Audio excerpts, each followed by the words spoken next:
Ah, shit. What the fuck? Just as I hit record, they all get curse words. Like, god damn it. There's no Hi! expectation, Brian. God damn it. Well, that's alright. I'm not monetized anyway. Hi! I'm Dungeon Master Brian of the Rogue Squad, and you're watching a one-shot Wowzers. Today's players are the lovely nerdy pinup girl. Nerdy pinup girl. I swear I speak English. The amazing, the always fantastic Cass. And her sidekick, Bogey. As always. Hey, where's your Robin outfit? Don't you know you're overdressed for this? Just kidding. It's getting dried right now. It's getting dry, right? Oh my goodness. Alrighty, guys. It's an extra small. Don't picture that, guys. You'll burn your corneas out and have nightmares. Oh goodness. It's a horrible joke. Anyway, guys. So, let's hop into this D&D one shot. So, you guys are all a group of adventurers, and you've all been hired to hunt down a monster that is terrorizing the city of Graveclaw. And you guys were all kind of like, broke on your own, kind of having to, shit, I need money type of... Yeah, you're kind of like a ragtag group. Maybe you don't really know each other all that well, but now you guys are on this mission. So here's what we're going to do. For the audience and for everybody's information, I need to everybody do a quick little intro about your character. Why don't we start with you, Tay? Who's your character? Tell us about them real quick. So today I am playing Lorelei Glanier. She is a anglerfish triton, and she is a light domain cleric. She's got like this kind of very pastel rainbow hair. She's got her little angler always sticking out. She is covered in like these deep blue and purple scales, and she always keeps her lower half of her face covered by a bandana, like a silk bandana of sorts, to hide her razor sharp teeth from people, because she tends to scare people a little bit whenever she has her mask off. So she always just kind of keeps to herself. She escaped an undersea cult and now is just trying to find her own way with religion after, a little bit of religious trauma. And she now is just trying to make her own way while avoiding trying to get pulled back into the cult that she escaped from. So that would be Lorelei. She is a little bit aggressive, but she can be friendly when she wants to be. I like it. It's a fantastic sounding character. Cass, you're up. Tell us about your character. My character is Isla Swan, same name I picked last time. She's a pretty princess.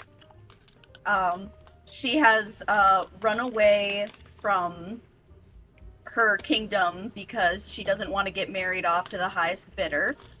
So that's about her whole life, because she hasn't had much life yet.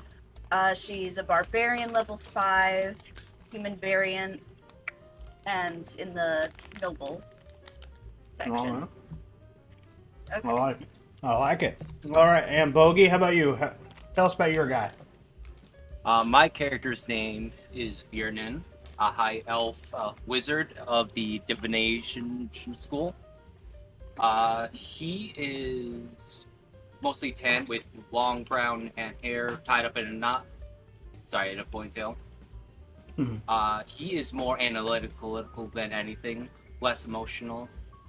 For him, he has lost all his memories after an event, and he is off trying to find those memories and what happened to him. Okay, so interesting.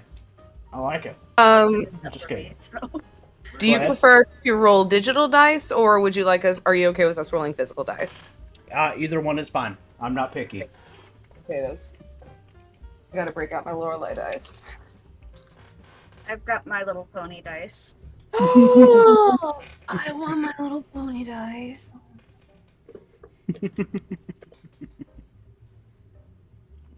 We're These just waiting are on. my dice for the day.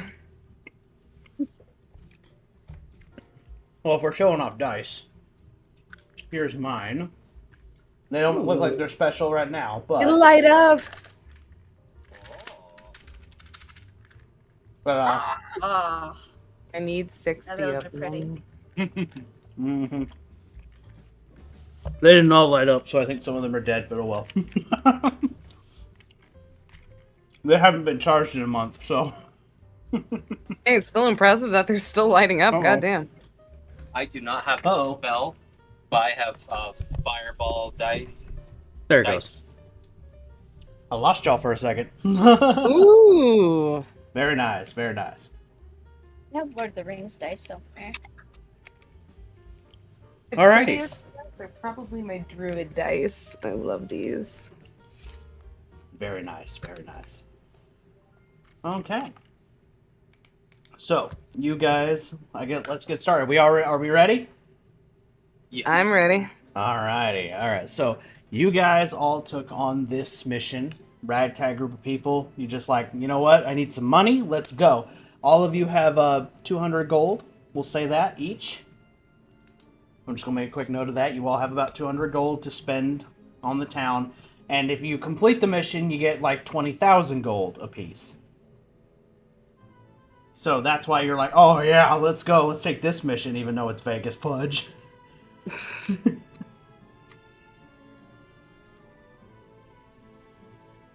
But yeah. So all you know is that the town of Graveclaw has been suffering from animal attacks. They didn't really tell you what kind of animal you were dealing with in when you took the mission. They just said, "Hey, if you go over there and you stop all the killings, we'll give you a bunch of gold." Okay. Sounds good. Sounds good. Okay. Little monsters get gold? Hell yeah. Exactly. It sounds Ball. like a really simple mission, right? So. This seems ideal. Too ideal. Keyword. Oh, see, Tay's been around the bend. She knows. She's all like, "This is too easy." What are you doing, Brian? We're in danger. No, that was my line. I already commented that on your video today. All right, I already know. I'm the one who's in danger. Oh, I got very creative ways to kill people. I turned a monster inside out one time. What the fuck? I shot an arrow down its throat, and then I pulled on it because I had a rope on it, and then I turned it inside out. This is going to be the fastest one shot on the planet. We'll be done in 30 minutes, and I'll be like, "Well, that was fun, guys."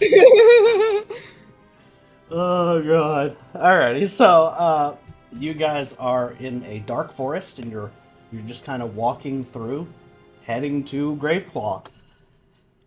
And which one of you? What's everybody's passive perception? Passive perception.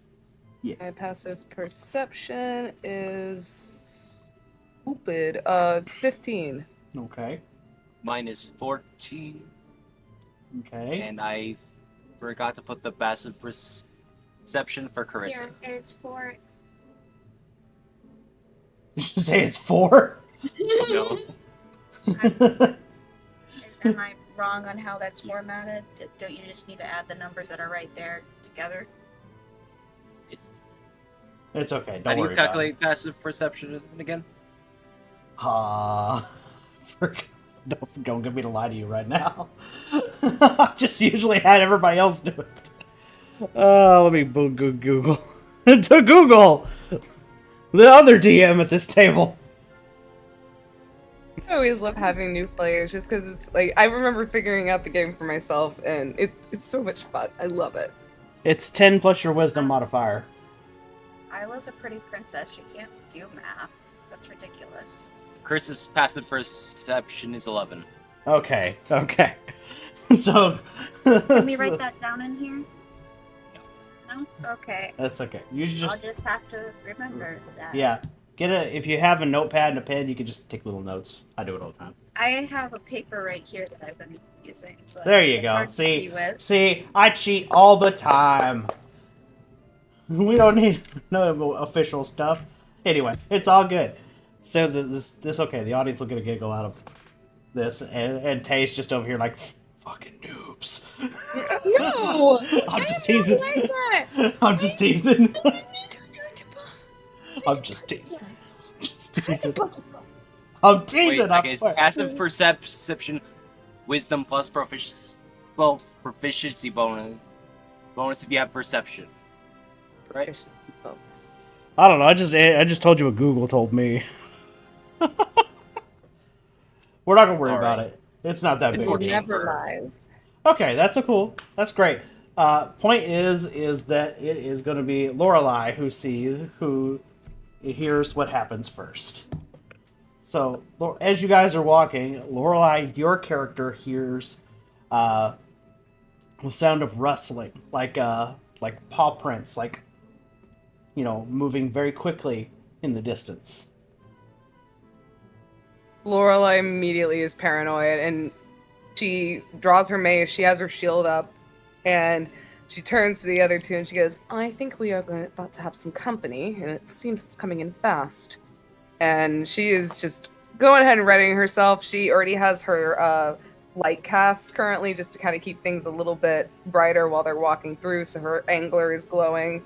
Mm-hmm. And she is ready to fuck shit up. Thank Okay. you for the information. Now I pull up my staff. Cass, what does your character do? So we're all meeting for the first time in this scenario. Yeah, in this scenario, you've all met for the first time, and maybe you've exchanged some conversation, but you were on your way to the city of Graveclaw, and Lorelai has just told your character that she hears that company is coming and has drawn a weapon. Okay, I have an axe. So what does your character do? She just Pull draw it the out. axe, pull it out, Yeah. and be ready? I mean, what else are you gonna do? I mean, I don't know. I'm gonna go Personally, pick flowers, but yeah. May I, DM, may I go ahead and cast Bless on the party? Sure. I don't. Okay. What's Bless do again? Remind me. So, bless. You can bless up to 3 creatures within range. Whether the target makes an attack or a saving throw for before the spell ends, the target is aided by a D4 to their attack roll save. Oh, great. To their attack roll or their save. So, you guys will get to add a D4 to whatever you roll, whether it be a saving throw or an attack roll. That's cool. That's fantastic. Yeah, absolutely.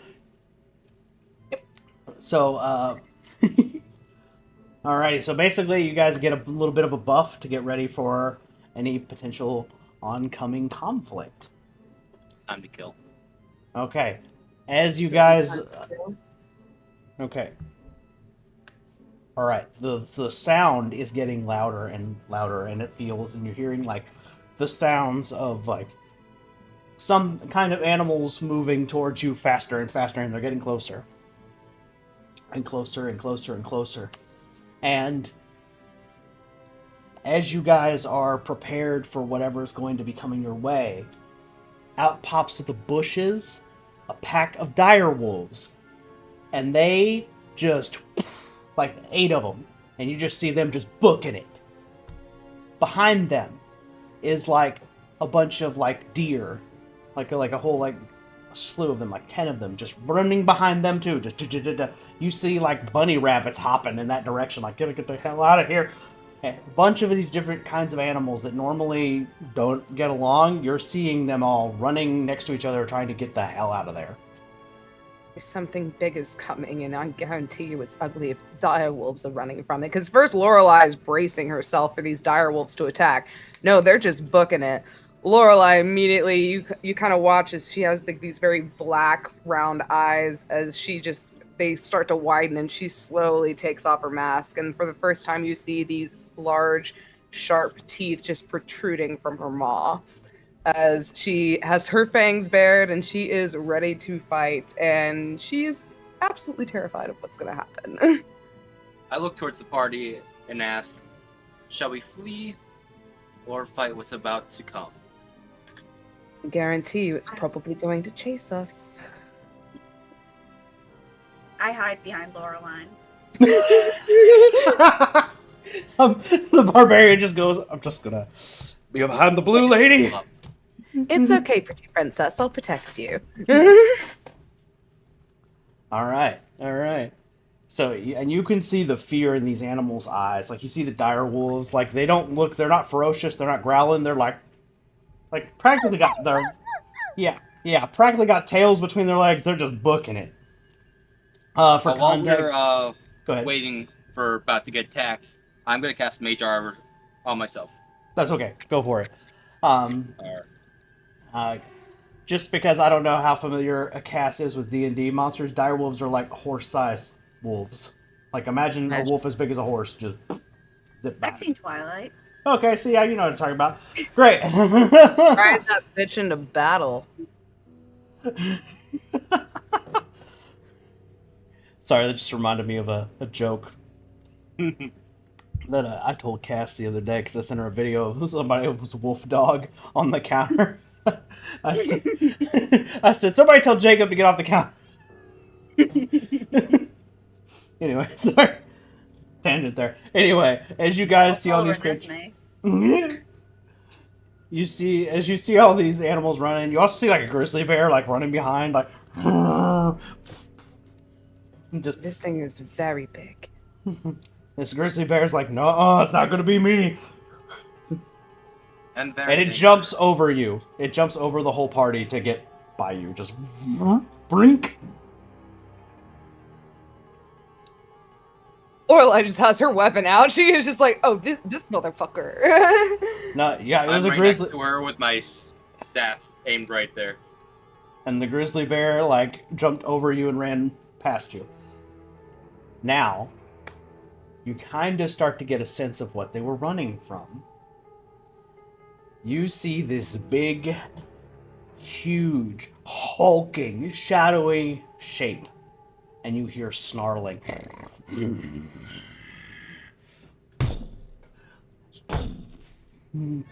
Every step, and it's getting faster and faster. Even you see the bushes and the trees next to you start to rattle.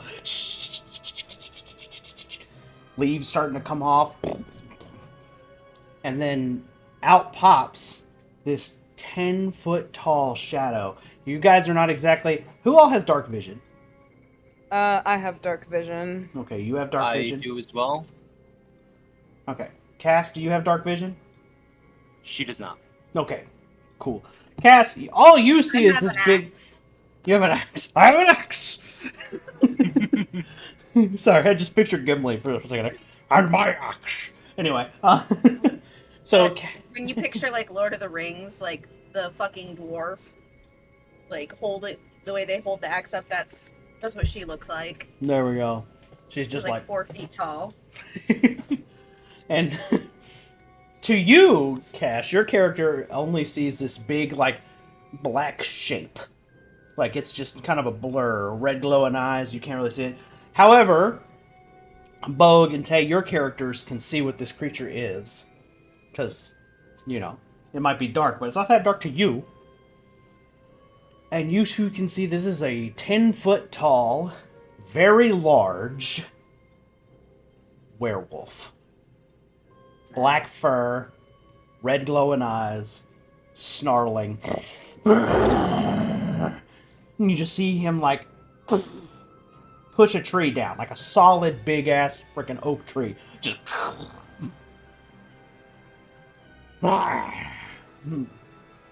Alright. So we're going to do kind of a little theater of the mind for this conflict. It is a pseudo-combat scenario, okay? Because I don't know how prepared you are to fight such a creature. We're going to find out. Bring it on. Sorry, I just thought of Joe's song. Joe from Family Guy. Bring it on! Sharp rocks at the bottom? Most likely. Bring it on. Bring it up. Oh, my goodness. So, we're going to do a quick little roll of initiative here. So, just a little quickie. Audience, don't take that out of context. Anybody who clips that, I'm going to I'll be mad at you. Canceling you on Twitter right now. I knew it. That will be a 13 for Lorelei for initiative. All right. 15. That'll be 17 for Carissa. Okay. And that will be 12 for me. Okay. What's yours again, Tay? That would be a 13 for me, a 11 plus 2. Okay, great. Now that means...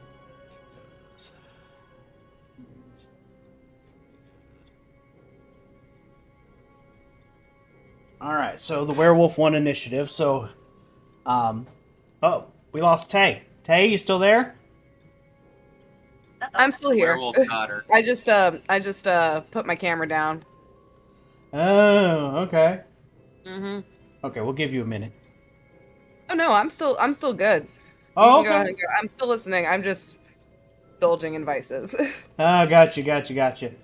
Alrighty, so, werewolf won initiative. He gets to go first. What's this thing again? I can't remember. Okay, cool.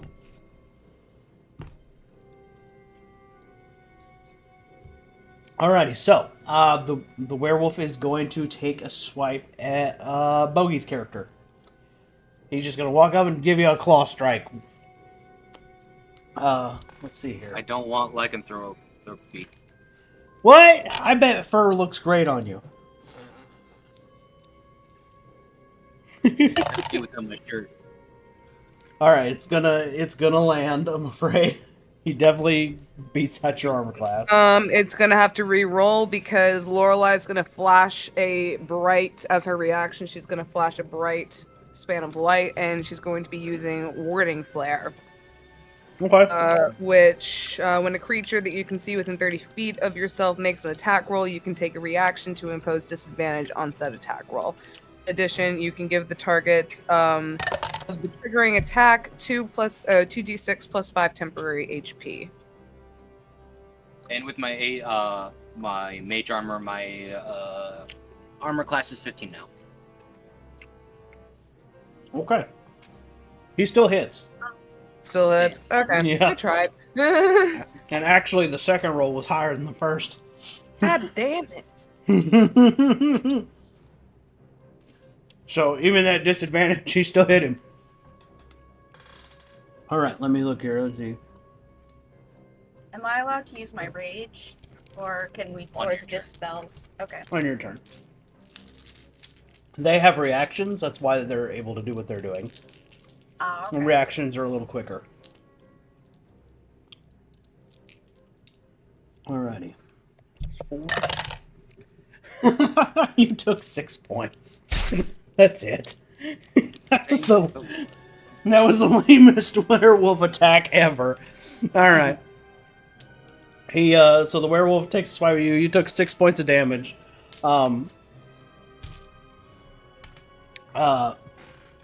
Can you roll me a, what is the save? I can't remember what the save is. A Constitution check, real quick. That's a... Constitution. Yeah. Repro. We're just gonna see if you, get sick. Constitution.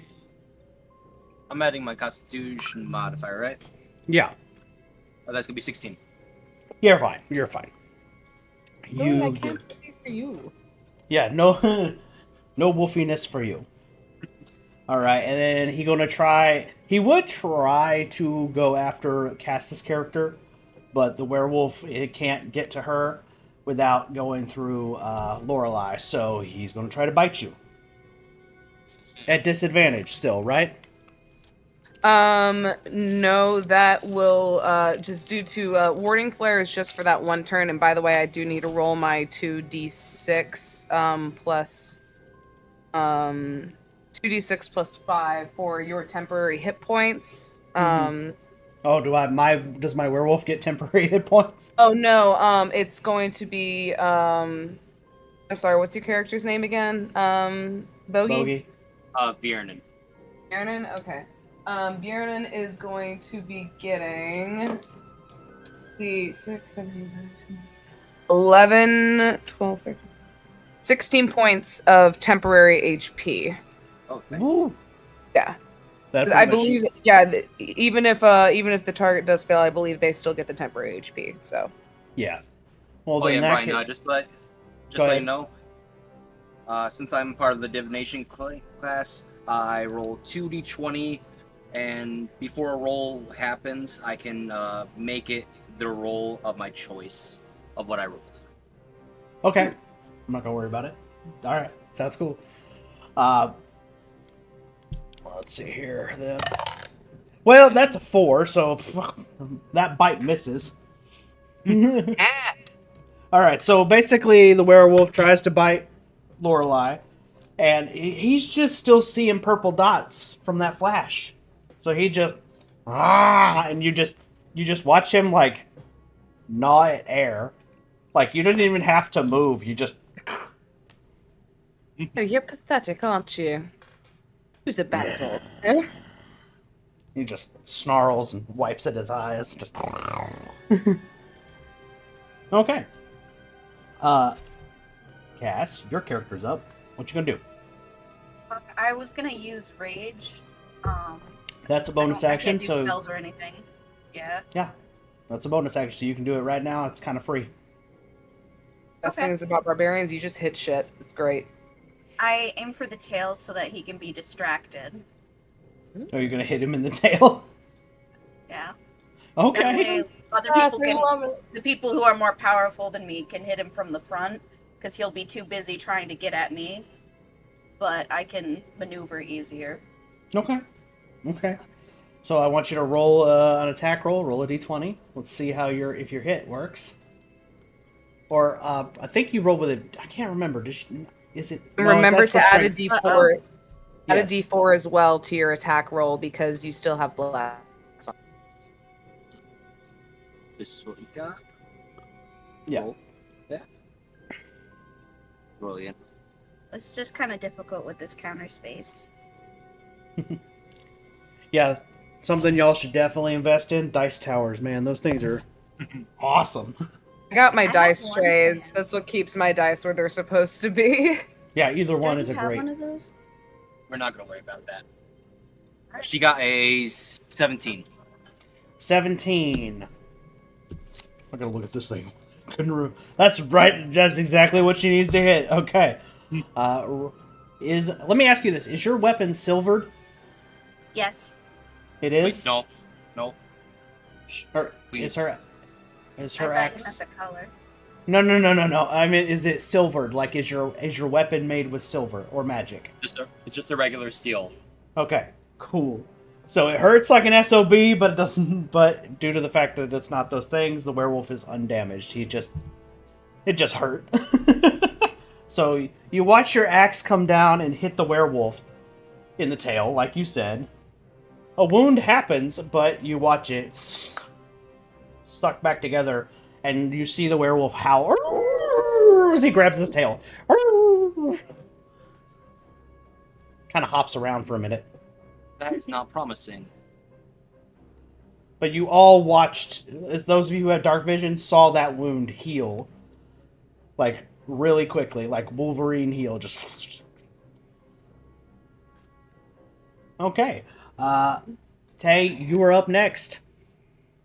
All right, hold on. Give me a minute. I'm trying to your time. make sure that I have this particular item because I think it's the only silver that she has on her. Do I have it? I don't think I do, unfortunately. Okay, so I do have that. Forget, does holy water work on werewolves? I can't remember. You're thinking undead. I'm thinking undead. Okay. Yeah. Never mind. Goddamn. I could have sworn I had a silver coin, but I guess I don't. So instead, Lorelei immediately she points her mace at this werewolf as she just starts speaking in primordial, and you just hear and she is going to cast banishment. You're gonna have to make a charisma saving throw of 16. Oh, shit.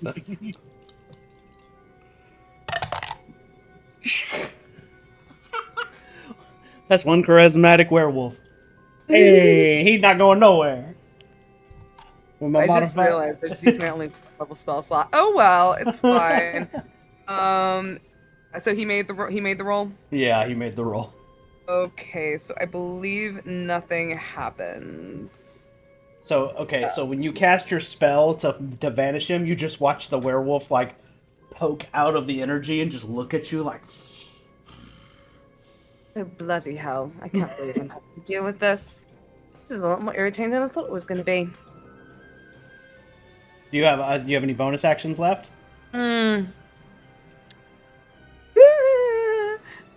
Actually, I do. Do you allow spells on bonus actions? If your character can do those things, like if it makes sense for your character, yeah. All right, I would like to cast Spiritual Weapon, Okay. and I'm gonna cast it on 2nd level. And this counts as magic, right? Yes. Okay, great. So I can use it. I can activate it with 1 bonus action. I believe I get 1 hit off of it with the bonus action. Yeah. I'll allow it. Let's go. You just see this giant glowing triton show up beside this werewolf as it then goes to try and plunge into the werewolf. And for spiritual weapon, it's a +8. Oh, that's going to be a 19 + 8 for a 27. That hits. That hits. Okay. All right. Roll me for. Let me tell him how much damage he's taking. It's going to be 1d8 + 5. So, is that a d8? Yeah, that's a d8. Okay, that is a 5 + 5 for 10 points of radiant damage, I believe. All right, so you watch your trident. No, it's bludgeoning damage. Sorry. Yeah, it's okay. Either one. You watch your magic weapon kind of just plow through like wherever you were kind of aiming, and of course this wasn't enough to really kill it, but you watch the creature pull it out, and the wound doesn't quite. It starts to heal, you can tell, but it's not quickly. Like it's still like it's trying, but it's not. Like you watch as your attack is effective. Beautiful, beautiful. The one thing Lorelai is she's gonna turn to the other 2 party members. She goes, "If you guys have any sort of magical weapons or any kind of magic, I think it's gonna be the most effective thing. But honestly, what we really need is silver. If anyone has any of that."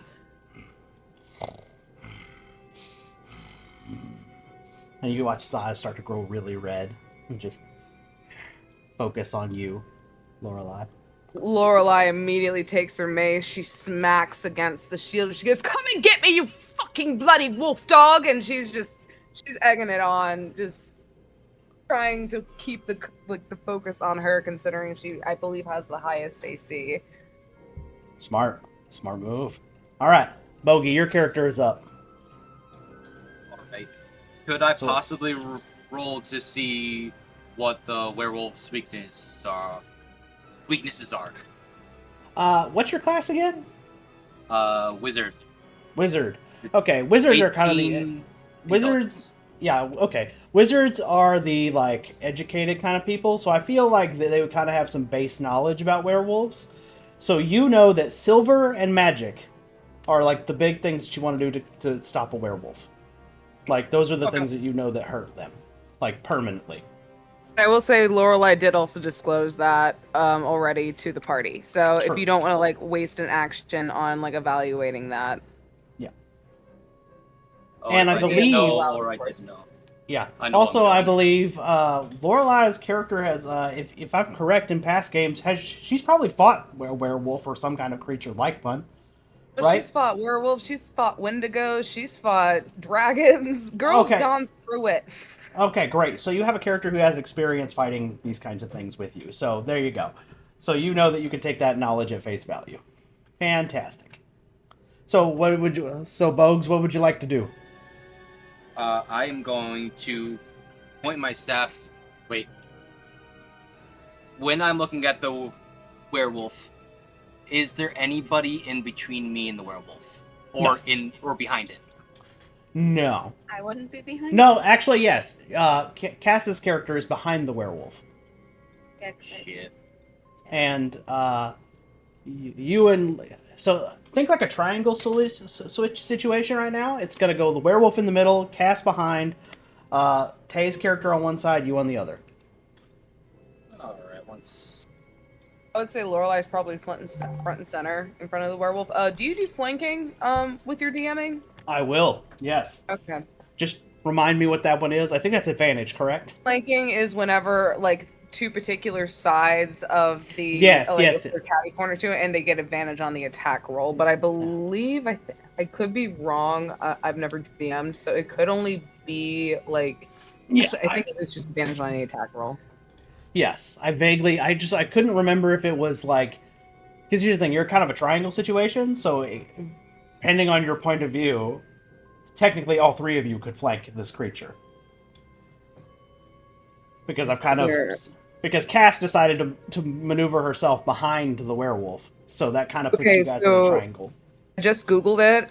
It gives melee attackers advantage on attack rolls. So if you're using magic, you won't get advantage, but if you have a melee attack, then you will get advantage. So yeah. And I will, in going forward, I'll let your magic weapon is kind of in that weird middle ground, so I'll let you have it for that. I believe it is considered a magical weapon. Okay. I wasn't sure if that normally counted as magic or if it counted as a melee attack. So I was like, you know what, it's that weird. Both? I don't know. Yeah. So I was just gonna, that's how I'm treating it. I want it to, it's gonna count as both, so we just don't have to sit here and debate about it. That's what I was trying to say. Yeah, I'm sending you the flanking rules in the general chat, just if you want to read them over. Okay, thank you. I appreciate that. I'm guessing a 29 hits. What? You didn't just hit him. Did you roll a fucking nat 20? Like, dude, holy shit. Jesus. Oh no, I rolled a 19, got the bless, and I have a +7 attack bonus. Jesus, you hit him. How much damage? All right, and you're hitting him with a magic attack, I assume. Yes, chromatic orb. Okay. Lightning damage. Lightning damage. Okay, magical lightning. As a second level spell, so that's going to be 4d8 damage. 48 damage. Okay, do your roll. Hit him, Thor. Right. Let me ask you this: so you're drinking ale later? You're gonna be like another?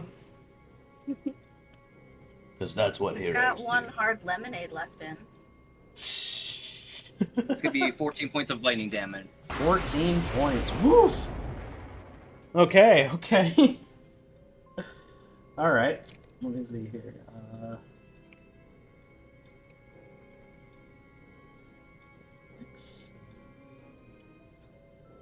And am I 5 feet within the werewolf? Yeah, I'll say so. Yeah, I'll say you're within reach. Yeah. Okay, then I'm not moving. You're not moving? Is that what you were saying? I don't want him to get an attack of opportunity. Yeah, no, it's good. So you watch the lightning come out of was it your staff you pointed at him? Yep, a ball of lightning. A ball of lightning just hit him and you just...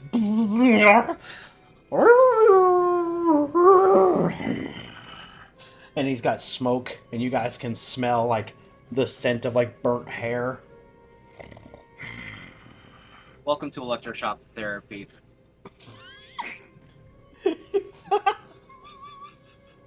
Oh god, are we sending the werewolf on a grippy sock vacation? I'm so here for it.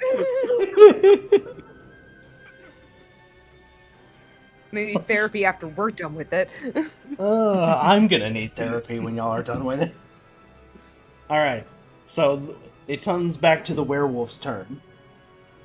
And you guys watch as the wounds that you guys have inflicted start to heal from this creature. Like, you did damage, but his own power lets him just... You just almost say almost like if he's like mentally focusing himself. And you watch the lightning and the bludgeoning damage you guys just inflict start to heal. And it doesn't heal all the way, but it's definitely not like gaping and burning wounds anymore. And he gains 20 HP back. You fucking shitting me? Oh my god. This motherfucker. Yeah, you're almost pretty much... Y'all did not get as far as you thought. We're gonna have to You kill can- this thing. We're gonna have to kill it fucking fast or we're screwed. My spell slots are gonna be spent. It's about this time you see, out of nowhere, this guy in like all white and a sparkly cape and a silver a silver mace comes out of nowhere, and he's got blonde hair and slicked back, and he goes, "Back, you foul demon! A pair of my amazing pectorals! Ha! Ha!" And you just watch him go. "Hmm." He does this weird like flex thing, and then he just pow, hits the werewolf Johnny right in- Bravo. Oh my god. Lieutenant Armstrong. and he pops the werewolf in the face with the mace and be like, and he looks over at Lorelei and he goes, "Hey there, good looking. I think we might want to hightail it that way." You just watch as Lorelei just gives this big, like, sharp, toothy grin, and she goes, "No, honestly, that sounds like a very good idea, considering you just bitch slapped a werewolf. Who the fuck are you?" Name's Johnny Brave. Cleric. Johnny Brave, at your service. A cleric. And we need to go. And he goes, "Rrr." And then I would agree. I think it's waking up. Time is of the essence. and he Let's goes, "Don't worry, I'm gonna buy us a little time." And he pulls out this like it's a rag, right? He opens the rag, and there's a sandwich in there, and that sandwich is just awful. Like, you guys can smell it. It smells awful. And he just like, and he goes, "This will buy us a little bit of time. Eat this, Wolfie!" And you watch him open the jaws and just shove it in there and push the werewolf, and you just watch. Like, go right now. Let's go. Oh. And you just kind of watch him, like, he also trips over his cape. Kind of, "All right, I'm okay. I'm all right. This way." Lorelei immediately goes, grabbing. I'm sorry. What is your character's name again? His name is Johnny Brave. Peanut. Oh, Cass, what's your character's name? Character. You're kind of breaking up right now. Yeah, give it just a second. I would know. Oh, there we go. Okay, they're back. Your name's Okay. Emma. What is your character's name, Peanut? Isla. Isla? Lorelei immediately is just like, "Okay, it's time to go," and she immediately grabs like Isla just gently by the arm, and she's just like, "We need to run," and she turns to the third party member, Bjorn or Bjornin. And he's already running. yeah, no, yeah, she is immediately just like, "Okay, we need to go now," and she is booking it. And Johnny, like, tries to lead y'all to, like, this, like, church building that's in town. And he, like, We're all he's like, "I heard that, Cass." You're not wrong. I'm still here. I'm just putting down my camera. So Johnny, like, walks up to the door. "Yo, Sister Katie, I need you to open the door. Sometime today would be nice." Excuse me, please. I really, we would really like to not get eaten right now. "Oh, where did I put the spare key?"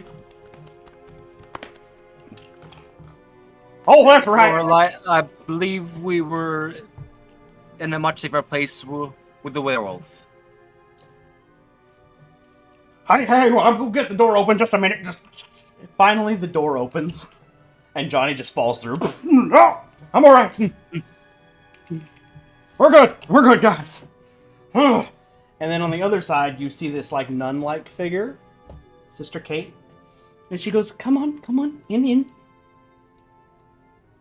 Thank the gods. Right, okay. She's pulling in, she's just pulling in the party members, just making sure everyone, she immediately goes to close the door. And, like, secure it. You see Sister Kate, like, pull Johnny off the floor, like, and she just has this look of, like, somebody who's just like, this idiot.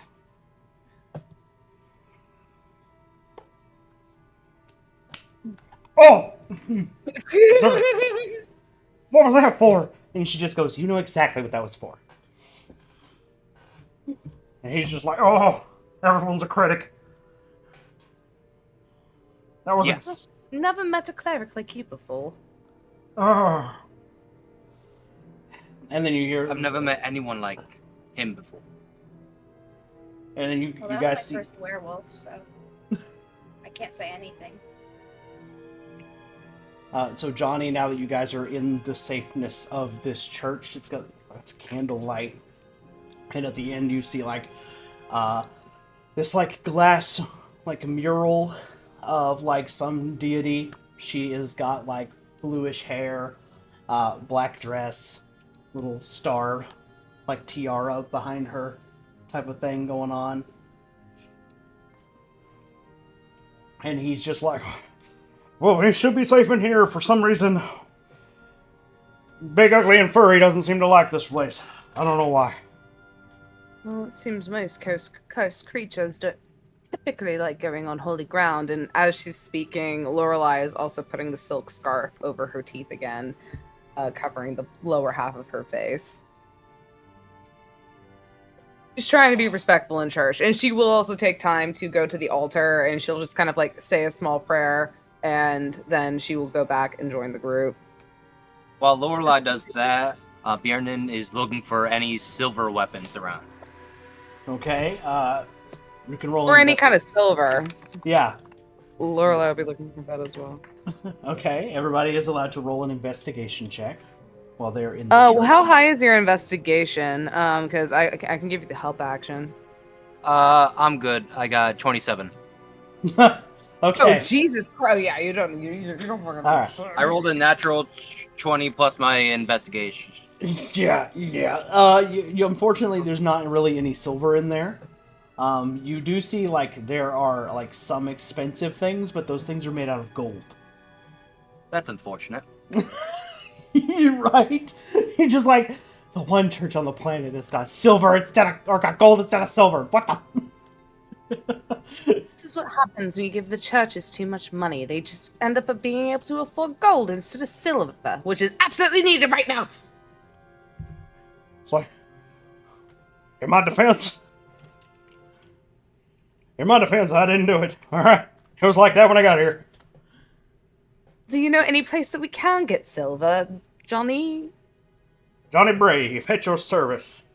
You've already said that.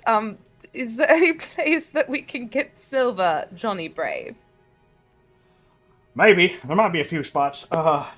Let's see here. I haven't really been able to do a whole lot of investigating. I was kind of waiting on some backup. Hi, backup. Backup's here. Hello. All right. I expected more horses, but you know, cavalry's cavalry at this point. We seem to be the only ones who wanted to take the job, so it's just the three of us. Yeah. The town wouldn't let me advertise what the real problem is. As you guys can see, werewolf. Big werewolf. Biggest one I've ever come across. A little bit off on the description. They wouldn't let me write anything other than animal attack. Animal attack? It's a monster. I know! You'd think they'd have some common sense. Anyway, so here we are. But yes, a few Do you places. know of any other buildings in the area? Yes, there's a lot of places we can go around here. There's the Forge. There's a tavern, the Green Gator, the market, the graveyard, And in the market, there's a weapon shop, an apothecary, magic shop, and a butcher shop. And some food stands. So we've got a few places we can go to hunt for silver. Now that y'all are here, I'm not confined to this damn space. And he looks over at Sister Kate, and she just kind of is all like, To me, she seems much more competent. Yeah, real confident, all right. But still wouldn't let me leave the damn place except to go fight Big and Harry over there. He destroyed my good cape. Why Yeah, are any you more confined sandwiches? to space? And then this is where Sister Kate pipes in, because he's a blithering idiot. I don't know why the Hey. town thought he would be a good enough adventurer for this. She folds To be her fair, arms. he did just save our lives. We'll give him credit for that. He did save our lives. Thank you. See, I'm not all an idiot. Sister Kate goes, you threw away some perfectly good food to that beast. He doesn't like stinky things. Also, your cheese is awful. That is way past expired. Getting back to the silver? Yes, there's a few places we can try. Unfortunately, this church is, they're obviously this city is has a few people with,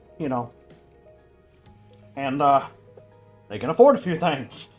So there's a few places we can try to get silver now that you guys are here and I'm not stuck here.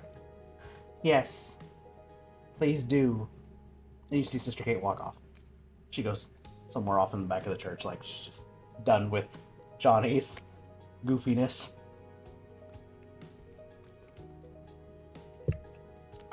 So, what do y'all want to do? One of the most notable things that he mentioned was the market. I don't know Yeah. if there was anything else that we might want to visit first. Well, there's the market has all the shops. There's also the graveyard. I don't know. Maybe some people were buried with silver. I'm not much for grave robbing, but And then Sister Kate I don't kind mind of. grave robbing. You see a book But I fly will out. say- Oh, go ahead. I will say Lorelai will again mention the forgery that he had mentioned earlier. Thinking they might even either have silver weapons or even just pieces of silver. Oh, you said a forge? Yes, there's a forge. I would There's say a- that we should go there first. Okay. What I was gonna say is when you mentioned grave robbery, Sister Kate threw a book at Johnny, hits him right in the face, and his sunglasses pop off. And he goes, "Ow! I didn't say I wanted to do it." Look, it's okay. I'll do the grave robbing so you don't have to have your hands dirty. I don't mind digging up a few corpses every now and then. Sometimes they tend to be useful. Then another book flies out and it hits Johnny again. Ow! That was her! Why does she always do this to me? Grave robbing is amazing. You hear just Sister Kate just huff from the back room. Just, oh. Guess she ran out of books. Do you need another book? Like Lorelai, just mainly because she's very much entertained watching Johnny get fucking decked in the face with books. He's just all like, she's gonna ruin my do. Watch him like trying to pull a comb out of nowhere and just kind of start combing his blonde hair back. Like, oh, she gonna mess up my do. Big, ugly, and hairy out there had already done ruined my good cape. And then you see, like, in the corner, there's, like, this, like, shreds of this, like, sparkly cape that was, like, glittery-looking cape, and he's just like, it was my good one. I've always been told by a particular armor designer that capes can be rather dangerous. They're more of a hazard than they are useful. I think I know that lady. May it rest in peace. She's... I know. I should take the cape to the graveyard. Let's go. Anyway, so where are you guys going? You're going to the forge, the graveyard. Where are you guys gonna want to? I think we're I gonna would check say out the forge first. Sorry, go ahead. I apologize. No, I was gonna say the same thing. Okay, so everybody's in agreement. Y'all are gonna go check out the forge first. We're all in agreement. Okay. So, Johnny walks with you guys as you guys are walking through the town because the forge is, kind of catty corner, and we're gonna switch panels here. There we go. Give you guys a little bit of a tone setter for the kind of place y'all are in. Is that good? Yep. Okay, great. Sounds solid. All right, great. So, you guys are walking through the town. It's nighttime now. Obviously, like probably about 10-ish p.m. And you guys make it across to like a catty corner side of town, away from the church, and you hear the sound of the forge winding down. Like you see the guy who's the forge master, the blacksmith. He's just he's hanging up shooting horseshoes and things like that, and he's starting to wind down the kennel for the night. He's just like, and he's this very big, very broad, very muscular man, dark hair. He's got a little bit of white in his beard, a little bit of a 40-ish age man, somewhere in there, early 40s, late 30s. Very big muscles, big belly, Smash. and he's just like. So what do y'all do? Excuse me, sir. I'm very sorry to interrupt you while you're closing down for the night, but we are in some desperate need of silver, even if it's silver weapons or silver ingots. Whatever you have possible that is silver. Even a fork will do. Yes, even a fork will do.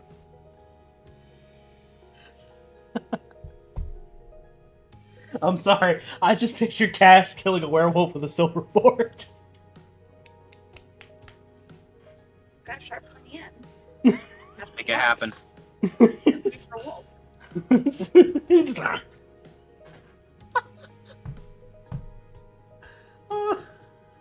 I'm sorry. Just the thought kind of makes me giggle. Anyway, what I was gonna say is, so the blacksmith looks over and he goes, "Oh, adventurers, you must be here for the wolf problem. Name's John." He extends a hand.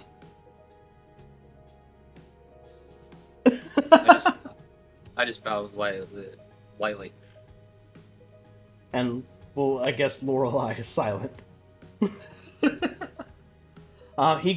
looks at you guys and he goes, well, unfortunately, I don't have any silver right now. Some aristocrat wanted some silverware made, and I just finished making that and sent that off 2 days ago. So You know where they went to? I don't recall. I believe it's to the next town over. It's a several days ride, and that was 2 days ago when I shipped that off. You know any place that we could get any silver or any... Have you had any past clients here in town that we could possibly contact? We are in dire need of it. Yes, I imagine. Yes, for the big furry problem. Kind of looks around. He's getting a little, you watch him kind of kind of scratch his neck a little bit, and he's just kind of like, well, you didn't hear this from me, okay? But you might be able to find it in either one of the weapon shops, the Shields and Shards, or you might be able to find maybe in the graveyard. I don't want to encourage grave robbing, but You know, Why? old man Sims might be able to assist you. So, do we want to spend money at the market, or do we want to rob graves? I'm fine with either. I say we go to the graves. Like the encounter of a fight, but I'm willing to do that. Oh, don't worry, when it comes to anything undead, I can usually handle that, no issue. So, I say we go to the graveyards and we do a little bit of digging. And Johnny went with Right. you guys, and he's behind you guys. You just, Lorelai, you notice every time you guys mention the graveyard, he just kind of ducks instinctively, like. Lorelai is like gonna like grab a shovel if there is one, and she's just gonna have it over her back, like, and she's like, okay, it's time to rob grave. Let's go. As Johnny Dog, I cast minor illusion to make a sound of a book shutting. You just watch him hit the floor, like, it's not gonna be me! What? What was that? Y'all did hear that, right? That wasn't just me? I'm sorry? Never I think mind. you're losing your mind, Johnny Brave. Maybe you should keep that in check a little bit. You all right? I'm fine. I'm alright. There's no books here to hurt you. You watch him, like, adjust his, like, shoulder armor. Just kind of like, I'm alright. I'm alright. We're good. What? Starts trying to wipe the dust from the floor off of his white cloak. Just, I'm alright. And you see the blacksmith just kind of, who saw you guys do that, just kind of like, for the amusement, take the shovel. Oh, thank you. Lorelai immediately grabs it. Now, if you excuse me, I'm going to close up for the night, and I'm heading to the tavern. Y'all have a good evening. Good luck. You as well. Thank you so much. And exit. He exits. So you guys are you guys gonna head to the graveyard? Yes. Lorelai is leading the way, shovel in hand. Johnny just kind of like walking around with his mace, kind of like. All right, you guys are on your way to the grave, and he goes, "You know what might be really handy is if we could figure out who the friggin' werewolf was."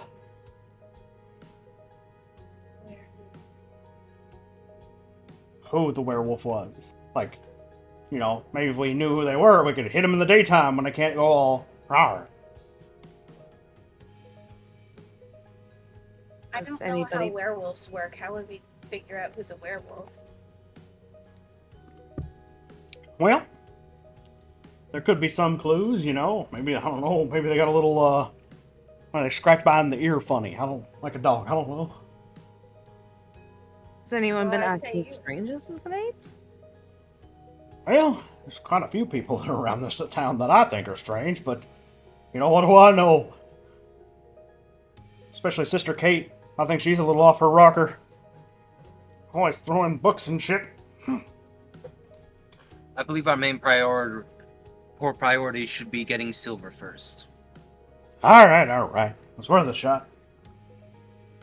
Just kind of. Great But Johnny, your God. idea is good as well.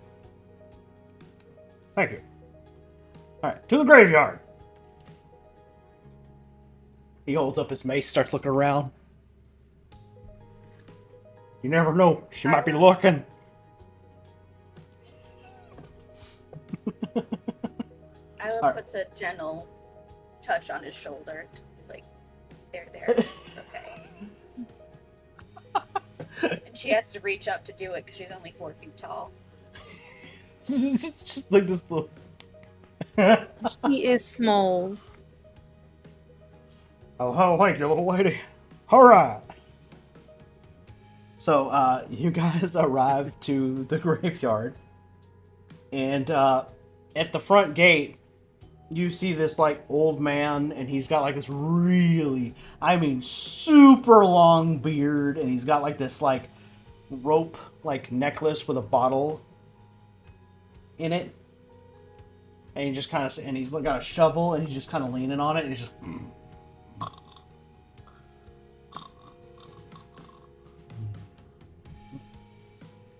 Excuse me. Lorelai taps on his head. Ah, what the hell? What are y'all doing sneaking over an old man? I'm too old for this shit. Yeah. What do you want? He takes the bottle and he pops the cork. He takes a drink out of it. Yeah. Yeah. We're sorry to disturb you, but we're in a bit of a predicament. There's a literal werewolf running around. You don't gotta tell me. Do you know how many times I've ducked into a crypt? In the past week? Well, we gotta find some silver. Yeah, good luck with that. Have you But- buried anyone recently with silver? Maybe. What's it do to you? Lorelai's gonna take out 5 gold coins and she's gonna place it in his hand. I don't know, what's it to you? I'm gonna need more than that if you're gonna get me to talk. Puts the gold back and like... Alright, I'm not losing my job over this. I hand him 20. Roll a persuasion check. Guidance. So add a d4.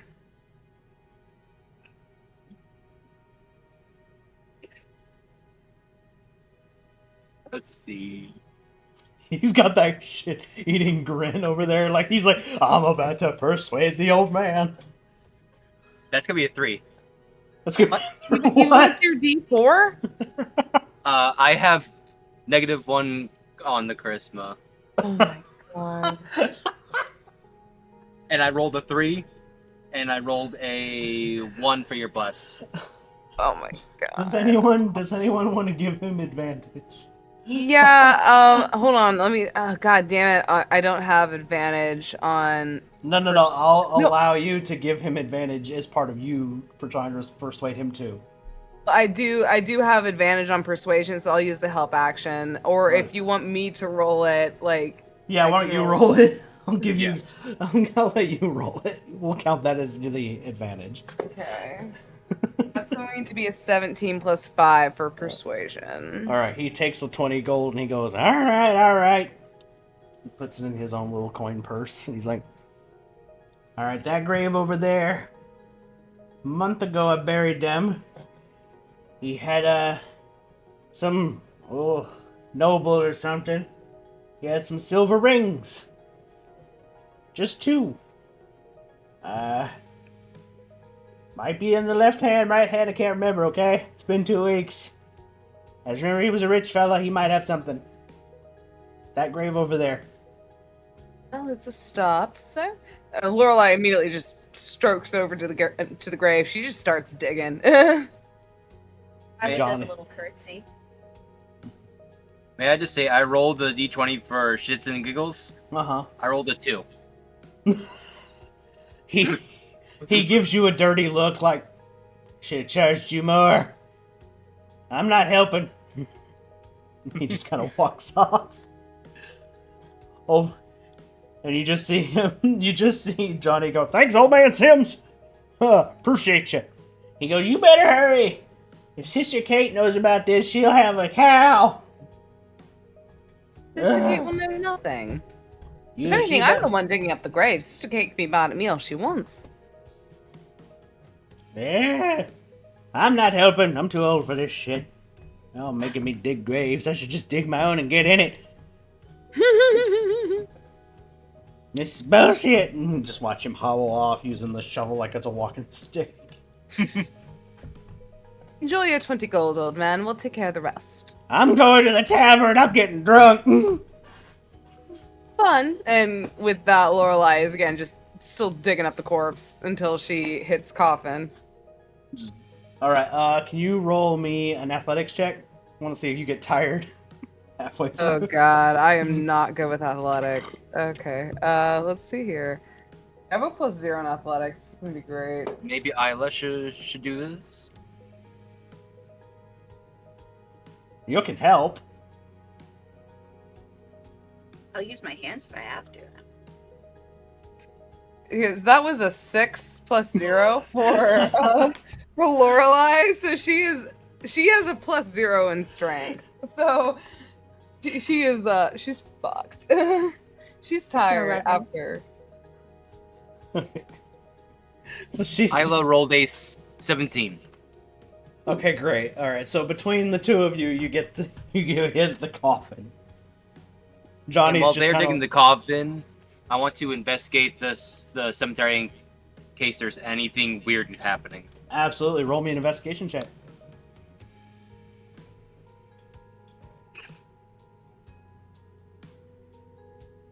Thank God my intelligence is high. I got 9. You got a 9. Nothing too crazy. It's just kind of a creepy place, generally. It's a graveyard at night. You just fought a werewolf on the way to town. So, like 2 hours Average ago? Sunday. Average Sunday. It's like, what do you mean? I fight werewolves every week. I don't know what you're talking about. It's Tuesday. Johnny helped a little bit. You know, he kind of like grabs the dirt, picks up his mace. You don't know, she's crafty. She could be anywhere. Oh, can somebody roll me a d6? Just randomly. I'll roll it. Okay. No. I rolled a 6. Guidance? You rolled a 6? Yes. Okay, thank you. That's all I needed. I'm hoping I was supposed to roll high. It's just, It's what we all hope, buddy. It's what we all hope. You'll find out. You'll find out. Just, I know what you're doing, Brian. I didn't do anything. Brian. I'm not doing nothing. I'm a nice lady. I'm not doing nothing.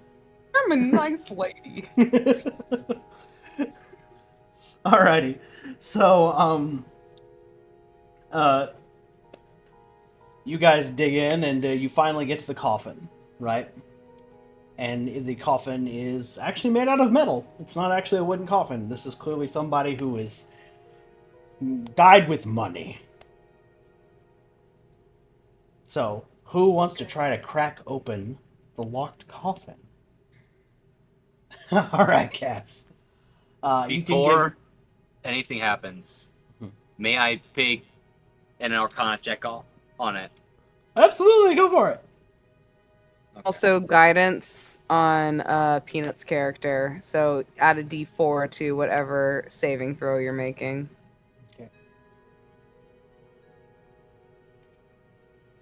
That's gonna be a 13. Do I add bless as well? No, Bless would be gone by now. That spell only lasts a minute, and we've been out of combat that's for a fine. while. Yeah, The 13. Bless would be gone. You don't notice anything magical about this coffin. All you can tell is it is made out of some type of steel or iron. This was somebody who wanted their body preserved well and didn't want the ravages of wild nature, you know, things that live in the ground, to eat it. So that's all you can tell. There's nothing arcane or anything about this coffin. Alright, I see nothing wrong with the coffin. You may open. I rolled a d20, right? Yes. You can roll either, I think it's like sleight of hand to like open the latches, or you can try to use your axe and just like break off the locks. Either one. I'm gonna try to use my axe. Okay. Just picturing this Think like. Add a d4 for guidance as well. So we have a tiny lady just sitting there, just. Kink! Wanna open it? Is she adding her athletic Yes. flex? Yeah. She has a 16. Oh, that's enough. That's enough. Yeah. After a few whacks of the axe, you just watch it kink! Locks come off. You're free to open it. Cass, I just love you. You're just like, eh. Casket. Alright, you open the casket. And inside is the corpse, a 2-week-old corpse of a rich, either businessman or aristocrat. You don't know. Nobody really knows. Nobody bothered. Who cares? Exactly, who cares? Some rich asshole died of too much money. And, but the inside of the coffin is clean. I mean, clean. It's got some dust in it, but it's, you know.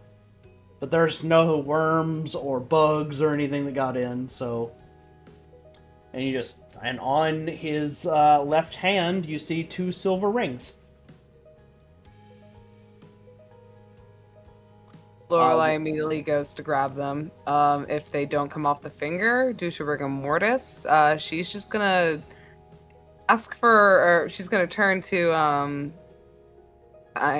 sorry, I'm terrible with names. What is your character's name again? Isla. Isla. She's gonna turn to Isla. She goes, so, do you want to take the axe of yours and cut those fingers off? It'd be my pleasure. Yay! She cuts right up off. I just wish this was my dad.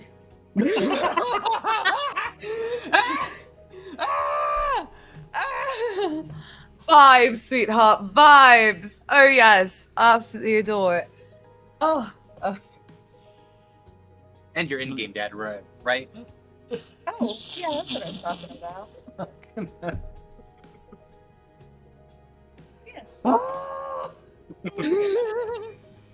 But once they get the rings, Lorelai's gonna pocket the rings, and she's gonna kind of just investigate it. Is the coffin itself like just made of steel, or is it made of another material?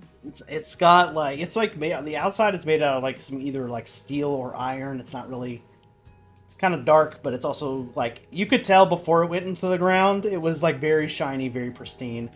But now that it's had a bunch of dirt and stuff on it, now it's kind of no silver, nothing in the coffin. Okay, no. All right. The inside of the coffin is like lined with like silk, like purpley silk.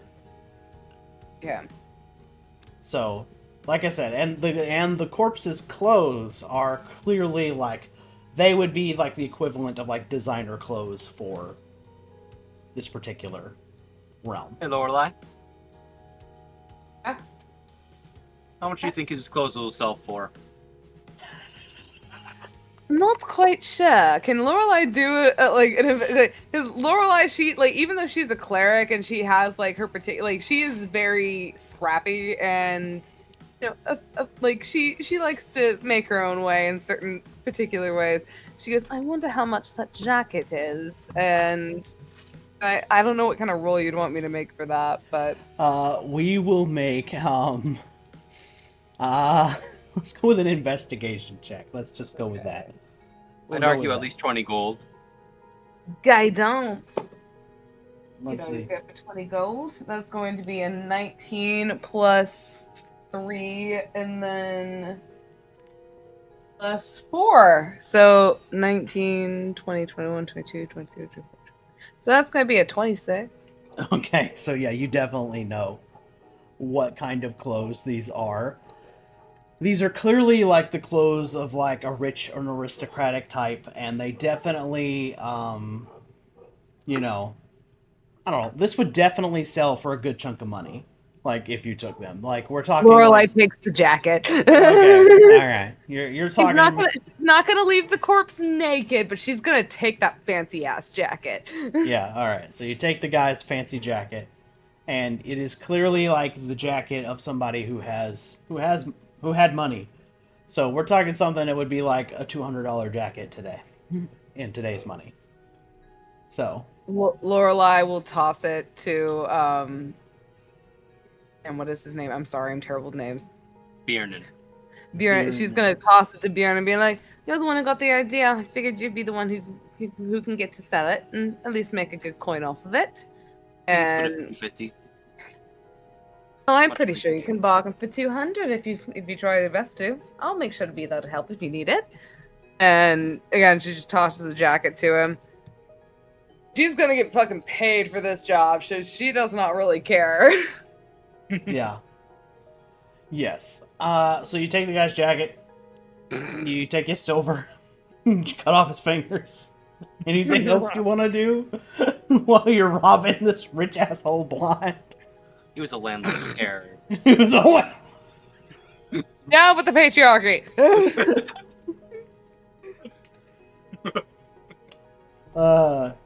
Lorelai wouldn't even bother to like cover his grave. She's just gonna leave it open. Like, to Johnny's horror, he's just like, "Oh, what are you doing? Get back here! Don't leave it open! Sister Kate will kill us all!" Oh, come on, you need to let loose. I've seen corpses in worse positions. At least he has a place where he can rest. Johnny looks back over, and for some reason now the corpse is like face down, and he's just like, "Who did that?" I'm leaving. I'm getting out of here. This place is spooky. We're gonna get cursed. You just see Johnny. Okay, if grave robbing is what gets us cursed, then I'm already pretty cursed myself, I would say. And like Lorelai's just gonna chuckle to herself because she's definitely robbed a few graves in her time. You just see the other cleric, Johnny, just. Ah! You don't want to know, darling. Trust me, you'll get another book thrown at you. Holds Shall up we the leave mate. before anything happens? Yeah, you probably should go ahead and. Yeah, we should go. We should go. All right. Lorelai's just gonna leave the shovel, like in the grave, on top of the corpse. she is not a traditional cleric, obviously. Johnny's just like, holy! He just ignore slacked it, John. darling. Just ignore it. I'm just gonna cast Mage Hand to put the dirt in the grave until the spell dissipates. Okay, all right. As you do that, you watch it just kind of surprisingly pretty quick, just kind of fill the grave back up. But you didn't close the casket, so.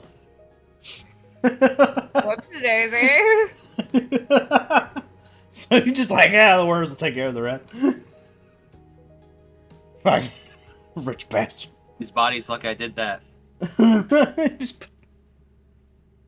Okay. All right. As you guys are exiting the graveyard, you hear like the sound of like a scream in the distance. Like, ah! What do you do? Hello?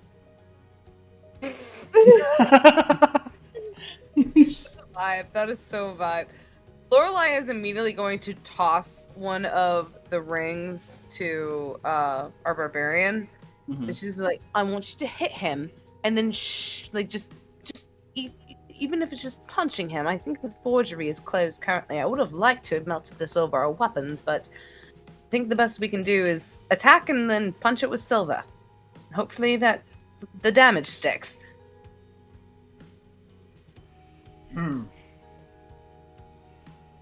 What do you think would happen if we open up a wound on the wolf and threw one of the rings into his body? Well, I think it would prevent him from... At least, hopefully it will prevent him from healing his wounds if we stick silver into it, but we only would get 2 chances if we do that. And I feel like, I don't know, maybe we'd have to attack in the same place, or... I'm not quite sure. We only get 2 chances if we're going to just shove these metal rings inside of them. I don't know if it will be enough to kill him, though. Good points. Are we going to investigate? Oh, Lorelai's fucking booking it right now to hear like the help. Okay. Like she's just like, let's go, let's fucking go, motherfucker. But before that, she does toss the ring to Barbarian. All right, perfect. Okay. So to make sure that I understand, is the game plan here y'all are going to just talk while you run to whoever the scream was? Yeah, Yes. pretty much. Okay. So you guys get to where you think you heard the scream, right? And it leads you down to an alleyway. And you see a corpse, a dead person, a dead lady on the ground. Blood everywhere, claw marks across the neck, and like blood all on the wall. She's been torn open. There's parts missing. Isla throws up. Just royalty. Walking past the pile of puke, I do a quick investigation of my surroundings. Okay. Go ahead and roll. That's gonna be 19. Okay, so you definitely notice that whatever killed this thing is gone. You see some like kind of bloody prints kind of go up a wall and over. So whatever it is, killed, ate, ran. This fucker looks fast. This person's like all their like the stuff that's in here, that's all gone. You just have like rib cage, blood, a little pool of blood, but all the stuff gone. A frog in an anatomy class. Pretty much, yeah, kinda. Just rib cage, just eyes. Yeah, they're gone. Everything's gone. Anything else, anybody? Isn't this lovely? Damn it, we were too slow. Johnny T, know this person? No, I don't think so. Hard to tell at this point. I mean, we're an entire city. Okay, there's, hundreds of people here. I can't be expected to know everybody. Is there any place in the alleyway of which the werewolf could have escaped or gone down? I just told you actually because he rolled a high investigation check. You also see this because you have dark vision. You see kind of the bloody paw prints, and he clearly killed this lady, ate, then with the bloody paw prints climbed up a wall and jumped over the other side of the wall. Okay. So yeah, Lorelai can't climb, so We have a choice. Do we go to the authorities to tell them, or should we follow the general direction of this werewolf? I currently think we need to follow the general direction of this werewolf if we possibly can, because I don't think the authorities are going to arrive fast enough. We have a fresh trail. I say we follow it. That could also Okay. give us more clues of who this werewolf might be. Okay, so what are you gonna do? You're gonna climb the wall, or are you gonna try to go around and see if you can't see the other side? What are you gonna try to do? Lorelai's gonna run out and go to the other alleyway to see if there's anyone in there, leaving the other two of the party behind. There's nobody there. Ah, shit. She immediately runs back. Nobody there. All you saw was like some barrels. That's it. Probably used for trash. Yes, Cass? Why don't you just use the barrels to climb over the fence? Do you want to try that? Yes. Where on earth? Okay, so you guys are free. Tay, are you there? I'm here. Okay, you looked like you were kind of like frozen. Oh no, for a I'm sorry. second I'm there. just going over like my spell list to try and figure out what the hell I can do. Okay, well, If you don't want to climb the barrels, I have Misty Step. I can get on the roof and see if there's any sign of where the wolf may have gone further. Ooh. okay, do that if you want to do that. That's up to you. I will do that. Okay, that's great. Misty Step up to the roof. Okay, so you get up to the roof, and what you see is you also realize that this is a like a dividing wall, right? So it's just a stone wall, and on the inside, this was somebody's backyard, and there is like a pond, and you can see that the werewolf jumped off of the wall, jumped into the pond, jumped out of the pond, and then instead of bloody prints, now you have watery ones kind of like fading as it goes. And it smashed open you see the back gate is destroyed. Like, this werewolf went and then brought the whole wooden thing down to splinters. Guys, come around. He has left a big trail for us. Well, let's follow it. Okay. So are they gonna try to climb the walls, or using Misty Step to like assist them, or what's going on? Or you're gonna go around? Y'all can do also do that.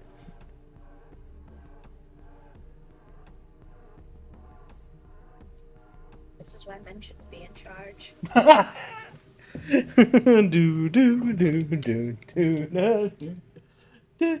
How quick is thinking check? Mm-hmm. How long would climbing the barrels be versus just running around? About the same time, I think, between the three of you. Well, four of you, because you also have an NPC helper.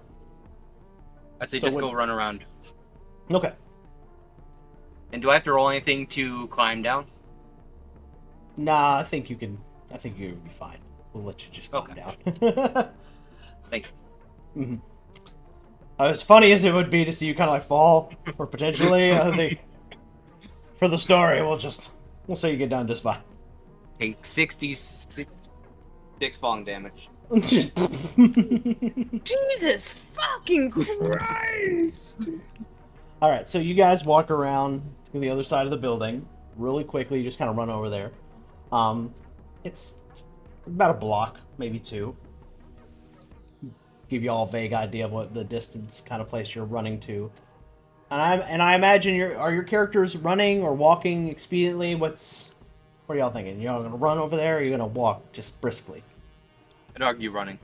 Lorelai's probably going to be running, especially if we're trying to catch this fresh trail of Werewolfing. Okay. Mm. So, all right. So you guys get around to the other side. You see the gate that was just smashed. What do y'all want to do now? You want to go in and try to like look around in that backyard, or are you guys wanting to like check the ground for prints? What are you doing? I'll investigate for the prints. Okay. Hold on one second. Tay, what were you wanting to ask? Oh, I was asking if I could roll a survival check to see which direction the werewolf was going. To that, or I can help. Yes to both. Just roll me investigation or survival, whatever you're gonna do. All right. Just tell me the numbers, and I'll tell you what you get. It's gonna be a 15 for survival for Lorelai. Okay. I 16 like for investigation. Okay. All right. We got good numbers today. All right. Guy don't. Hold on, Okay. We got good numbers. A D4 to that. Okay. So that's going to be a 16. Okay. So you guys see the muddy, wet prints. Like clearly, what this werewolf did is it ate, killed somebody, ate, jumped over. You saw blood, jumped into this person's pond, washed the blood off, and then they stepped out. And you see that the prints are slowly turning back to a person's prints. As you see werewolf prints, and then as they step, they turn back into a person's. Are any naked people around? Maybe, you don't know. I don't know how the transformation works, but he did fall into a pond, so logically we can assume that the human is covered in water. Okay. That's a good point. And you see the prints do fade off eventually to where like now you can't really. There's no more prints. They kind of stop at some point on the pathway, on the walking path. Kind of like think about like medieval sidewalk equivalent, right? But they are heading towards that direction. I'll say you guys rolled high enough. We'll say that you can definitely tell they're heading towards the market.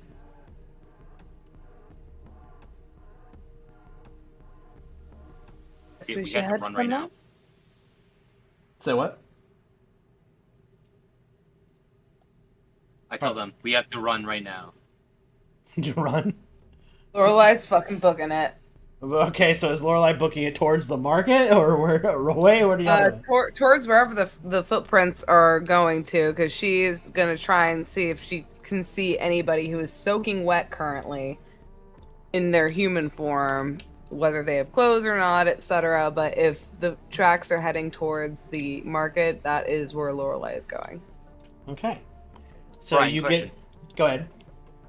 Is there like a bathhouse in the market or near there?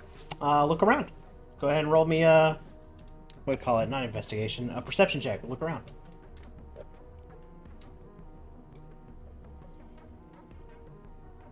Percepting the shit out of it. An 18. Okay. Yes, there is. There is a bathhouse.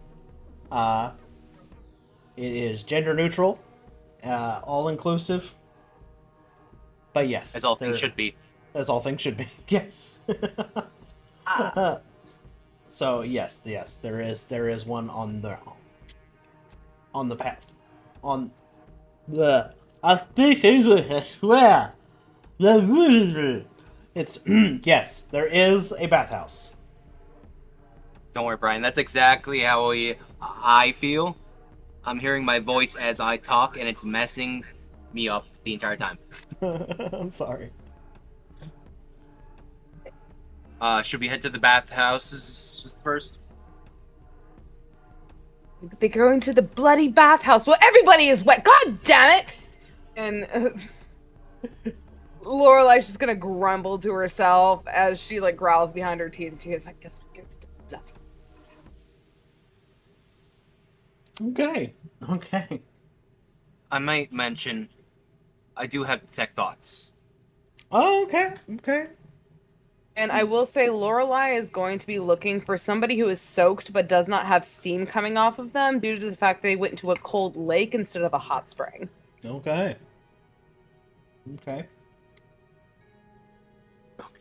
All right. So Yeah, there yeah, is we a... book in. We're covered in sweat ourselves. Okay. So, you guys see the bathhouse there, and on down all across the bathhouse is like, like you also look down the street, you see the tavern that everybody talks about. It's clearly lively.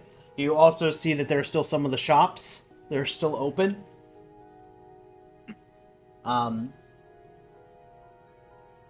Yeah. But anyway, so where are you guys going? I thought we were going into the bathhouse. We're going to the bathhouse. All right. Hold on. We might need to wait on Tay here for a second. They kind of vanished on us. Yeah. We'll officially decide once they come back. That's okay. Not a big deal. Okay.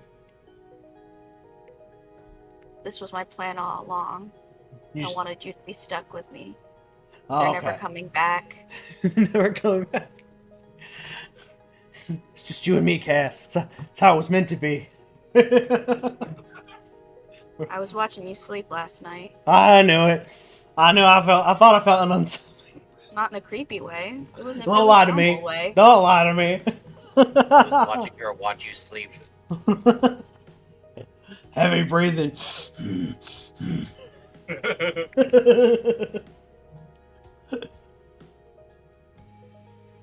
And then she's just like, God, this man snores a lot. It's a two-way street. You back, Tay? Oh, there we go. Okay. Yeah, we paused while you had to go do what you had to do. Oh, sorry. I was still listening. I just had to go use the restroom. Yeah, all good. So you guys decide to go to the bathhouse? Alright, so you get into the bathhouse. There is an elvish attendant at the front, reading a book. Just kind of... Excuse me, has anyone come in here already wet? No. Well, the only people I just saw are you two. They don't really even look up at you. They just kind of... Oh, I see you're absolutely useless. Oh, alright, thank you. It will be 3 entering the bathhouse. That'll be 3 gold. Lorelai immediately takes out the 3 gold, puts it in the palm of his hand, if he even has it offered. He doesn't. He just looks like the dude's just literally ignoring you. Lorelai just puts it on the table. He just goes that way, points at the curtain. The dude licks his finger towards the page.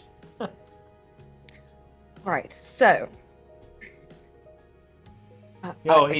As you guys are walking that direction, though, you'll hear him say, "Towels are to your left. Cubbies for clothes are on the right."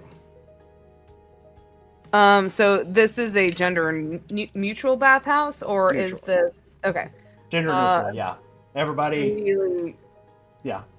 as they're walking in, Lorelai, she's gonna grab a towel and she's just gonna turn to the other two. She goes, "Okay, so we need to make sure that we look for someone who." And a lot of people in there are probably going to be very wet, but maybe try and pay attention to see if there's anyone that does not have steam coming off of them if they already came in here wet. Because I know the water is hot in there, but it's not hot in the lake which they fell in. So let's hope that we can at least try and catch somebody who's already soaking wet, but also not emitting steam. And she is just pretty much just telling the party to keep an eye out. Mm-hmm. Oh, by the way, Johnny, you guys lost Johnny, by the way. Y'all outran him.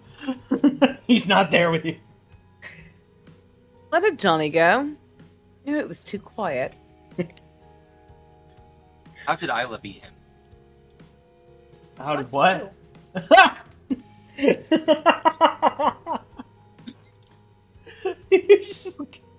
Cast just instantly daggers. Y'all gotta slow down. I got short legs with a tiny margarita. Somehow Johnny is still behind her. I'm ripped, maybe that's why. Maybe because I can run. Oh yeah, she is a barbarian. To be fair, Mm-hmm. She might be Yeah. more athletic than At he least is. I have charisma skills, you fucking dork.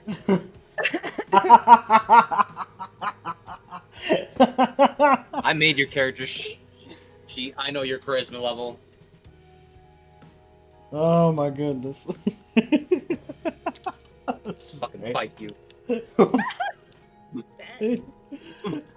Roll for initiative. And this is how the party dies. Just say roll for initiative. You're gonna duel each other. Don't worry, we have a new member. Well, I would remember. She's a weird cat. She's a werecat. All right, so you guys go. Are y'all? I take it y'all are y'all going into the bathhouse just as you are, or are you trying to be sneaky about it and look like you're also trying to use the bathhouse? What are your characters doing? Isla is trying to blend in. Okay. Like, she just tries to wrap around the cloth so it looks like she's not fully dressed. Gotcha. Smart thinking. Cool. Lorelai will try to blend in. She'll probably like slide the sleeves off of her chainmail and tuck it into the towel that she has over her so she still has her AC. She will not have her shield on her, obviously, so that will bring down her AC too. But she'll still have her chainmail. It's just going to be under the towel. So her AC is currently going to be 15 instead of 17. Okay. Without her shield. Okay. Bogmeister, what you doing? What about your guy? Or is your guy just... in it? Yeah. He's just trying. He's just seeing what the other people are doing that. Okay. But he's insistent on holding his staff. Okay. That's fine. A little bit odd, but not too odd. Like, people do weird shit like that all the time. They'll be like, yeah. Emotional support staff. Exactly. Not too weird. So you walk into there, and there's probably about maybe a dozen, maybe almost 24 people in there. Just, doing their thing. Enjoying the steam and the natural spring that is hot spring that is this bathhouse. You see, like, in the corner, there's like a circle of like old men. And they're just like, just hanging out. Investigation or insight, because immediately Lorelai walking in is going to be looking to see if these people have been dipping in the hot springs or been dipping in the lake. Okay, roll me an investigation. Investigation guidance! All right. That is going to be an 11 plus 3 for a 14 plus 3 for a 16. Or 17. 17, yeah, 17. All right, and you are specifically looking for people who don't look like they've been here long enough to be hot and steamy, right? I am looking for someone who is wet, but it does not look like they came out of the, like, again, she's looking for any steam coming off of somebody who is already wet, and if there's anyone in there that is wet but does not have the steam coming off of them, she's going to implicate that they possibly were in the lake. And got wet in the lake instead of getting wet in the bathhouse. Yeah. To be clear, that they were the werewolf jumped into somebody's backyard pond. Yeah, So pond. So not a whole ass lake, just kind of like a tiny little, like, you know what I mean? Yeah, but they're not wet from the hot water. spring. They're wet from cold water. Yes. Yeah, so And that's why specifically Lorelai is looking to see if there's somebody soaked, but there's no steam coming off of them. Okay. So you walk around and you see there's like like I said, there's like the circle of old dudes, just gabbing, enjoying the steam, talking about what old guys do, back in my day, that kind of thing. I remember. Yeah. You see like some parents with their kids. You see like a lizard folk with a towel wrapped around his waist, just kind of like, scrubbing. You see a sea elf. She is just very much letting it all hang out, just in the water, just with towels. Lorelai is staring. She's very pretty. And you can tell she is very muscular. Like, this is somebody who lifts. Who lifts. You see another lady, long dark hair, very pale, human. Very long hair.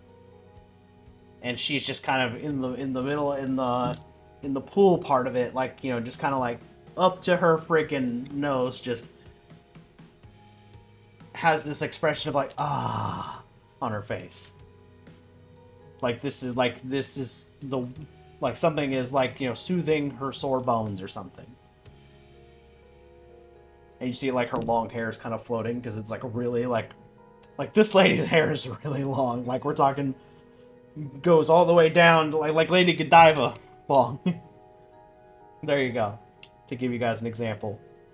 And you also see like a dwarf on the side, and he's just like arms up, got a towel around his eyes, just kind of up like this, just chilling. And like you'll see like a mom and her kid in like the wash off area. And yes, the room has steam everywhere and like big ass fucking huge like wooden post fencing. Spikes on the top of it. And that's all you see. Lorelai's still just gonna be paranoid as fuck. And we'll love say Oats that it's the long-haired lady. Say what? I love Oats that it's the long-haired lady. Okay. So what do you do?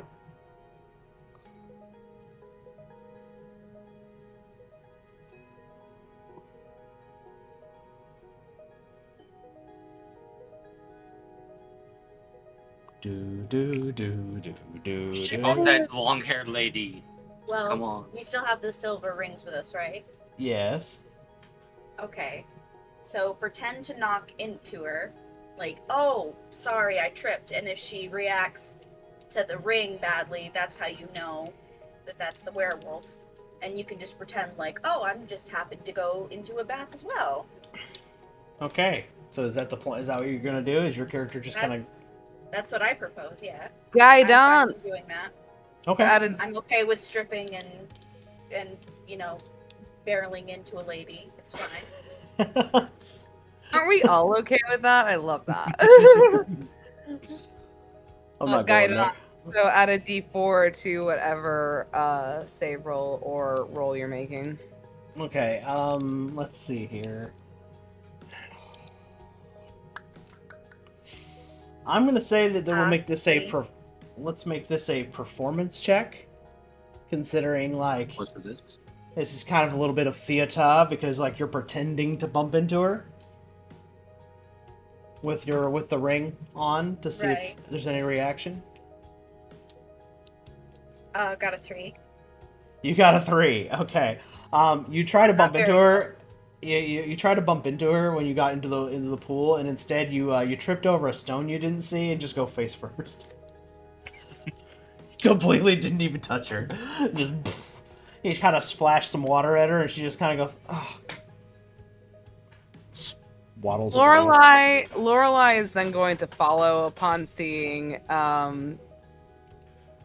Barbarian fail. Lorelai just goes, she goes, "Hello, darling. How are you? Have you been having a good day?" And she's going, while wearing the ring, she's going to place her hand on her back and just lightly tap it.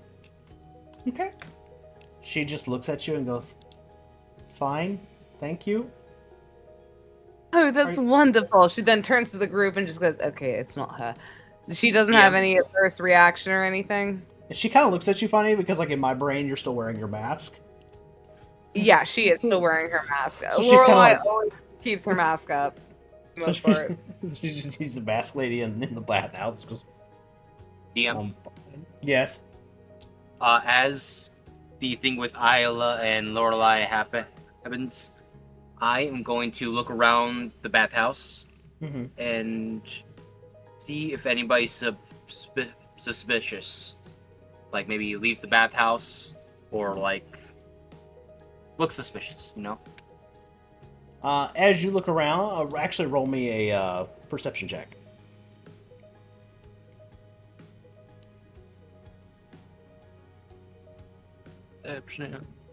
Guidance. So add a D4. Ooh. He's like, "Ooh." 26. Okay. You see a half-elven, elderly gentleman, and the only reason you can tell that he is clearly an older gentleman is because you see like black and silver like on the side, like his hair is black, and you see silver on the side, and he's got his slightly pointed ears. You can tell he's like a half-elf, half-human. And you see him like get up and like just casually walk out the door. Do I notice any fine details on his face? On his face? Or besides what you just described? No, I would say like he's got a little bit of like 5 o'clock shadow. Like he doesn't have like a beard or anything. He's just got like, you know. Alright. Then, if I am able and have time to do it, I want to cast Detect Thoughts on him. Oh, okay. Are you is that a saving throw or anything for that, or do I need to roll, or? You probably will. Let's see.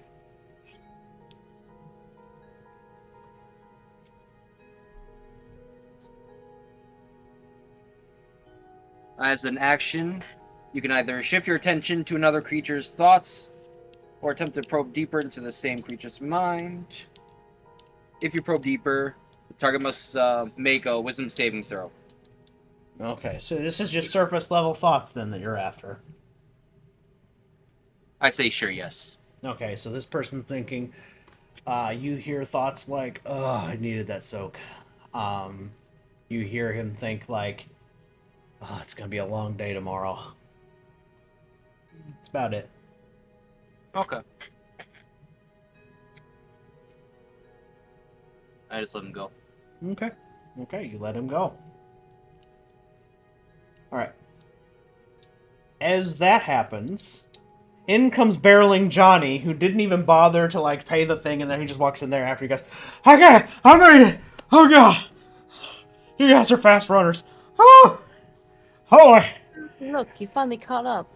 I did." He looks over at the muscular elvish lady you saw earlier. It's just like, "Hello," and she just goes, "Pig," and gets up and walks out.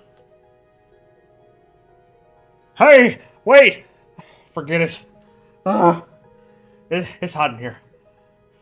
My glasses are foggy. You should take your sunglasses off. And he looks over at you like, why the hell would I do that? And he pulls them down, and his eyes are like glowing white. And he goes, Oh, I now see why you wear the glasses. ah, you got it. Being an ASMR? Yes. Part. Ah. In part, yeah.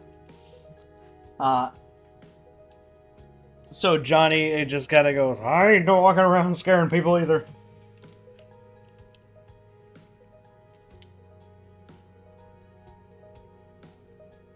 But there was, but you know what I'll say? I wasn't kidding when I gave you that compliment earlier today. So, may I start ritually casting detect magic to see if there is any magic, like particular magic coming off of anyone? Yeah, sure. Go ahead. So you just kind of hear Lorelai just muttering to herself, just like just in primordial for about a minute as she ritually casts detect magic to see. You just kind of watch as her angler kind of glows for a moment as she opens her eyes and she looks around to see what kind of particular magic she might be able to pick up. You mostly look over at Viernan. That's where most of the magic in this room is coming from. And a little bit of Johnny. Why are you looking at me? I'm just curious, that's all. And like immediately she drops the detect magic, being like, I wasn't looking at any of you. I mean, like, I don't know. I felt that intense stare. Kind of liked it. You're a little disturbing, aren't you? What? I'm sorry, what did Yes. you say? I'm sorry, I didn't hear you. You're a little disturbing, aren't you, Johnny? Oh. I don't judge. He walks out. He just kind of airhead. Hold on. Was Johnny with us when we were pursuing this werewolf? Yes. You outran him. You outran him. Okay, alright. Lorelai was about to be paranoid and be like, Johnny. It's like, are you the werewolf? You saw him fight the werewolf. Yeah, granted, he did fight the werewolf, so yeah, no. Lorelai just got her fucking paranoia, okay? He's like, is it Johnny? He's like, Is it damn. Johnny? No, it can't be Johnny because he fought it, but still. That would be hilarious. Oh, goodness. Okay. Johnny looks over and he goes, you know what? If this is a dead end, maybe we should try some of the places in town. See if we can't find some more silver. Honestly, we could go for some more silver. I guess we could hit the marketplace. It is a rather crowded area and possibly the perfect place for another victim if you're wanting to go for a quick eat. Well, I'm down for it. alrighty, let's do it. Also, I think some of the shops are going to be closing down the next 10, 20 minutes, so we might want to, hurry up. Not that the towel look isn't doing it for me, let me tell you. Look, it's a great look for all of you. Johnny, be quiet. I'll behave. Let's go. Now y'all know why I play What this you were kind of saying is character. not helping. It's not helping the situation. And Lorelai is gonna follow him out. It's gonna get her shield again. So therefore, her AC is going to be back up to 17 after the leap bathhouse. Okay, as you guys leave the bathhouse, y'all also do kind of feel a little refreshed. A little bit. There was something... Maybe there's something in the steam. It just kind of like, make your joints feel good, relaxed. So... We get a long rest? Okay, a short rest. We'll say you get a little short rest in there. Short rest. I'll take it. Yeah. Not that you guys really took any damage or anything, but might give you some magic back.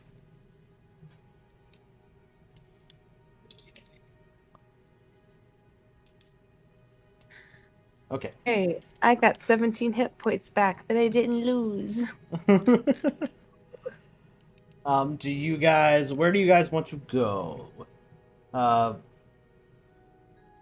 In the area that y'all are in, I'll say that you guys can see the apothecary, you can see the magic shop, and I'll say that you can see the weapon shop and the tavern in the area that you're in.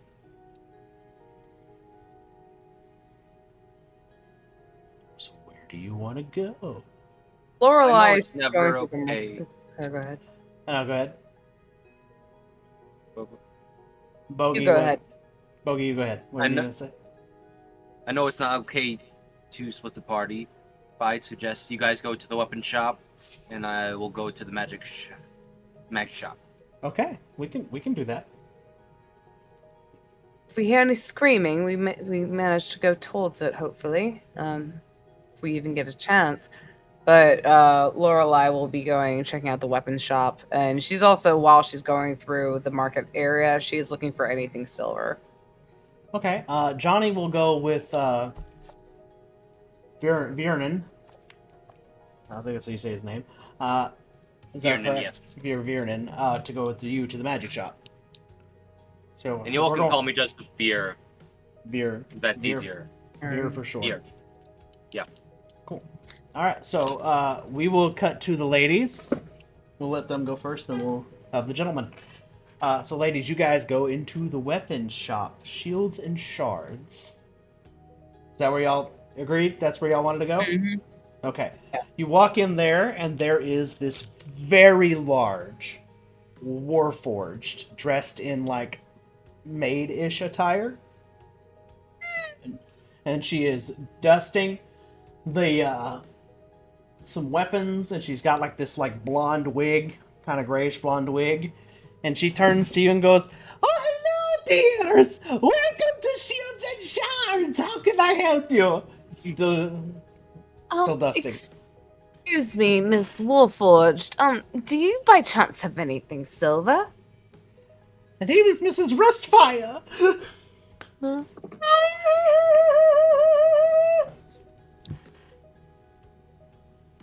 Fan favorite NPC. She goes, "I might have just the thing. Give me just a moment, dearie." And she just kind of heads over to the counter, and she pulls out like some silvered weapons. They're nothing special, nothing crazy. Like, there's a silvered knife, some arrows with silver tips, and a single, like, silvered axe. Lorelai immediately looks to Elaine. Is that her name, or It's okay. Cass, how do you say it again? Isla? Illa? Isla. Illa. Immediately, Lorelai turns on and she goes, "You're going to be going in and hitting things. I think this might be ideal for you. How much is the axe?" That'll be 50 gold. I've got that. Oh. I will say Lorelai will actually throw in 25 gold to allow just to split the price of the lane, because Elaine, that is her name, correct? Isla. Isla. Isla, Yeah, it's God fine. damn it. I'm sorry. I'm so horrible name. So Lorelai will immediately hand Isla 25 gold to pay for half of it. All right. Good job. All right. There's also where- Good. You're going to go in, commit damage to the werewolf. You're going to be the one to go in to finish it off. Any chance you get, you use that silver axe and plunge it as deep as you possibly can into this goddamn werewolf. Do you understand me? Yes, ma'am. You can't be scared, and it's okay to be scared. You just need to be fearless. And even if going into things like this, I understand it's not ideal, but just know that I will protect you, as well as Bjorn. Yeah. Yes, Bjorn. Bjorn. And Bjorn will also protect you, but you just need to get in there and you need to plunge that axe as many times as you possibly can in that werewolf. Can you do that for me? Absolutely. Perfect. Will this be all for all of you, dearies? Do you by chance just have any silver ingots or I don't have a bow, so I can't really use any of the silver-tipped arrows that you have to offer, but is there any other weapons that you have that possibly have silver in them, aside from the axe? You said you had a dagger, correct? I got one of these, dearie, and he pulls out this, very, think like a tiny katana. Little dagger. How much would that be? Give me 20 gold. I'll take it. And immediately, Lorelai is she's gonna kind of have that, she will opt to, actually, she's going to replace her mace, I think, with that dagger. It might do less damage, but it's silver, and that's all that matters. Mrs. Rustfire kind of looks at the mace and goes, I'm not a blacksmith, but would you like me to, see if I couldn't embed the dagger inside your mace? Could you actually melt it down over my mace? That would actually be very helpful. I can certainly try. Well, if try you shall. Thank you. That actually would be a lot more doable. Personally, I can do a lot more with my mace than I can my dagger. If you could just coat it in silver, that's all we really need to, get rid of this, wild animal problem that has been mentioned around town. I don't know if you've heard. Have I heard? Oh, the bloody werewolf. Ugh. The town is so scared. What is he, Voldemort? Oh no, it's a werewolf, just say it. Ugh. And you watch her take your mace and put it upside down, and she takes the other hand, takes the dagger and just throws off the handle, turns the mace upside down, and you watch her go, alright, this one's gonna get a little tricky. You might want to duck. And then you see one of her hand opens up. You hear the sound like a transformer. And it's like a blowtorch. It starts melting the dagger that's been now embedded into your mace. And as the dagger melts, the top of your mace now is coated in this silver. And she goes, here you go, dearie. I'd let that cool off before you, tuck it away or anything. Handle should be fine, though. No, this is absolutely perfect. This is exactly what we need for the job that we're doing. And don't worry, we'll make sure to get rid of this werewolf problem for you. We don't want any of your customers, being eaten. That would be preferable. Cecil will have my circuitry. Have a good day. Thank you, Mrs. Dustfire. You've been a great help. And Rustfire! Rustfire! Rustfire! My apologies. And with that, she's gonna fling her mace over her shoulder, just looking proud as hell, now coated in silver. She's like, so, ready to kill some werewolves. Alright, now we cut. Now, we're gonna cut over to Viernan in the magic shop. As we walk to the magic shop, I want to ask Johnny about the statue that was in the chapel and the faith that they worship. Okay, what do you ask him, specifically? What goddess or faith that they follow? Oh, that's Hedone, the goddess of love and life. Okay. Oh yeah, Let's go. that's right.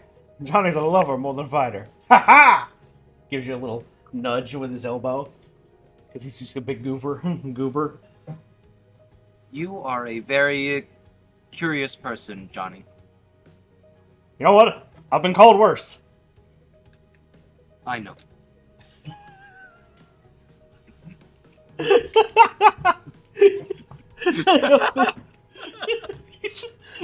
I believe. That makes sense. That tracks. Oh god. So you guys go. Johnny's trying his best. I made the goofiest ally NPC I could come up with. You made an accurate statement, and I agreed.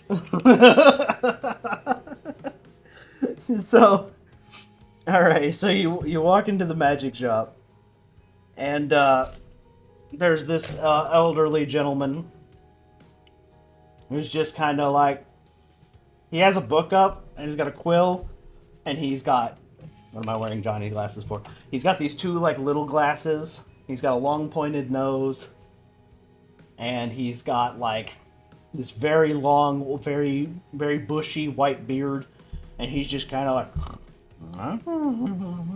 he's got a pipe in his mouth and he just kind of wiggles. He's just kind of like, at the I front walk desk. uncomfortably close to him and say good evening. Oh, customers, hi! Welcome Hello. to the magic shop. How can I help you? We were wondering if you have any silver, magical weapons, and what type of potions you currently carry. Well, we don't really have much in the ways of magic weapons. Most of this stuff is mostly like party tricks. And he pulls up like this, for example, and he pulls out this sword, and then as he pulls it out, you hear the shing, and then the sword turns into a pool noodle and just party tricks. Grabs a rubber chicken, it turns into a real chicken and goes, and then turns back into a rubber chicken. But I do got this. Well, wait a minute. You said you wanted what? Potions? Yes. Alright, hold on. You see him go down to the bit of bottom there. You just see him just start chunking like vials that are about like this. Up, just tink, like they're little bullets. Just about 6 of them across, and goes, I think the red ones are healing potions. I don't know what the green ones are. Bought them off a second-hand store. They're magic, though. They're confirmed for that. And then I have one of these. And he hands over a silver liquid vial. A single one. Or 2 of them, excuse me. He's got 2 of them. 2 of each one. Oh, there's 6 potions altogether. Green, we don't know what they do. Red looks like healing, and these 2 silver ones. These have, like, liquid silver in them. And how much are these? The silver ones would be about 100 gold for both.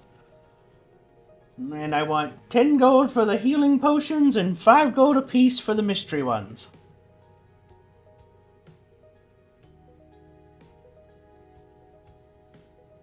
In theory, you could pour this silver potion on any item, and it will become made of silver. At least that's what the supplier said would happen. I never tested it, though. And who's the supplier? Oh, some mage. Zombo? I don't remember his name. Bombadil? I don't remember.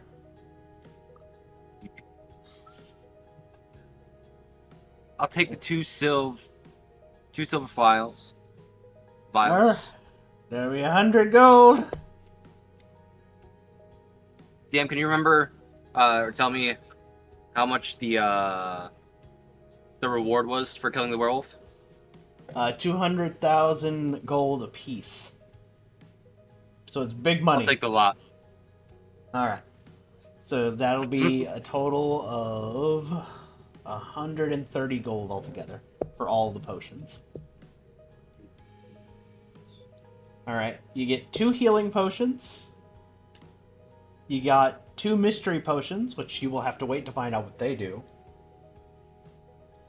And I can't just throw them on Johnny. You can just throw them at Johnny. Come here, guinea pig! He'll be like, I do not do that. And 2 silver potions that will turn any item that you pour this stuff on into silver. Alright, so... Alrighty, so I'm gonna say that you probably have, what, about 70 gold left? Ballpark figure? How much was the cost again for the potion? All 130 gold altogether, and you started with 200. 30? Yeah. 50 gold. 50 gold, okay. 50G. And then Lorelei has gotten 3 from the bathhouse. 25. Okay, you're probably at $1.50, and you are at $1.75. Okay, great. Alright, just double checking to make sure I knew everybody's money. So, Viernan is the brokest. Wait a second. I might be more broke. You might be more broke. How much was the house? Oh no, Lorelei paid for it. She threw. Okay. Yeah, that was 3 gold. She paid for it. These mystery potions better be worth it. I don't know. You're gonna have to find out. Have a nice day. Also, don't take backsies. I don't take backsies. You get what you buy a get. jacket? Is it magic? It's magical in fashion. No, thank you. I deal in magic items, not Prada. If you can call that magic. Good evening. Just insulted to Golly. Bogey's just out here just being mean to everybody. He's the meanest, mouthiest wizard on the planet. Oh my god, that's great. His charisma is A. 8. So he's supposed to be a dick. God, noted. Oh my goodness. Alright. Now, alright, as you guys exit your shops, you guys, meet back up in the town area. Johnny's looking at you guys. Well, Moneybags over here got some pretty good stuff, I'll tell you. Have a mace now coated in silver. Sweet. I have 2 vials of silver that makes anything silver. A barbarian actually now has a silver axe, so I think we should have everything covered by the time we face our werewolf friend again. And I think it's going to be rather devious. Let's give him a good romping. Ha ha! Actually, I'd like to head over to the food area real quick. Are you that hungry right now while a werewolf is eating people in the public eye?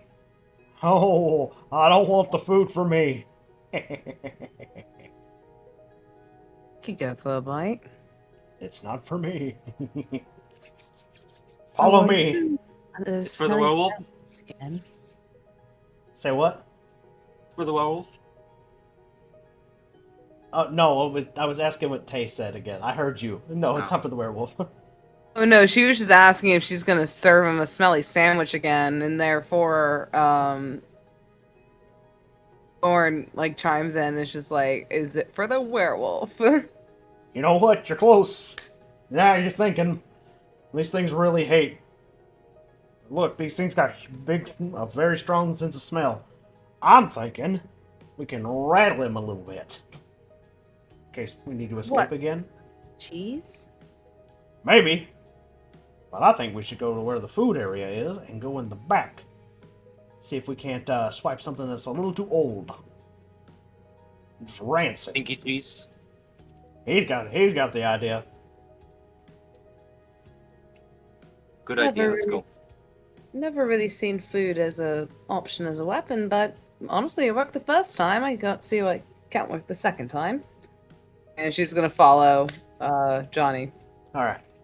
So you guys walk to where the food area is. And you can see there's like still some booths open. You know, you see like things like vegetables and cheese and all that stuff and meat. And there, one of the guys that catches y'all's eye is a rather big guy named Greg, and he's just like, hey, over here. I got what you need, let me tell you. All right, this is gonna be the best barbecued meats around. All right, big guy, muscular, kind of got like a gold hat, long black hair, kind of curly. He's got a tan, and he's got a big chin. It's like, let me tell you, this is the best deal. All right. Adventurers, right? Yeah? I totally Indeed. doubt it be. Go ahead. I just said indeed. Yeah, you need an appetite if you're gonna be fighting monsters, right? Right? That's why you're here, right? The animal problem, yes. Fantastic. Then it's on the house. And he hands you like a stick of like barbecued meat. Isla curtsies. And like, for each of you. Much appreciated. Lorelai tries to resist to eat it, but she keeps her mask on. She tries to eat it with her mask on. Like you literally watch, just like she is slowly lifting her mask as she's bringing the meat to her lips, and then she immediately pulls away and she's like, "No, I need this for the werewolf," and she's gonna show some self-discipline. He looks over and he goes, "Hey, if you want some of this as like bait or something, hold on, eat that. It's on my house." And he pulls out this like raw steak that hasn't been cooked yet, and he goes, little something to help. I'm down to help if you're helping our town. Lorelai's not listening. She's gobbling down that fucking skewer. you just watch as she lifts her mask and she is just mawing the fuck down on that skewer. Your help is much appreciated. Johnny is not paying attention to that guy anymore. He's just looking over at Lorelai, just jaw open, watching her just. Are you okay, Johnny? He's thrashing teeth, just biting at the meat. That's amazing. Never seen anything like it. That's so cool. This is very cool, and she's just bowing. That was cool. He's hungry. So would you say that the stick of meat is gone pretty quickly? Just. Oh yeah, no, it's gone like in one gulp. But he just sees underneath her mask just these teeth gnashing at this, Just at the flesh. Johnny's just like, that's amazing. Where's the trash? And you see the guy go, right over there, big guy. All right. Get you guys in the next one. All right. Good luck catching the werewolf. And he just kind of trots off, like kind of starts running down. Johnny's digging in the barrel. Aha! Got it. This moldy SOB right here. Wraps a cloth around it. And it's blue, by the way. That cheese is blue. It's green. And there's something wrong with that.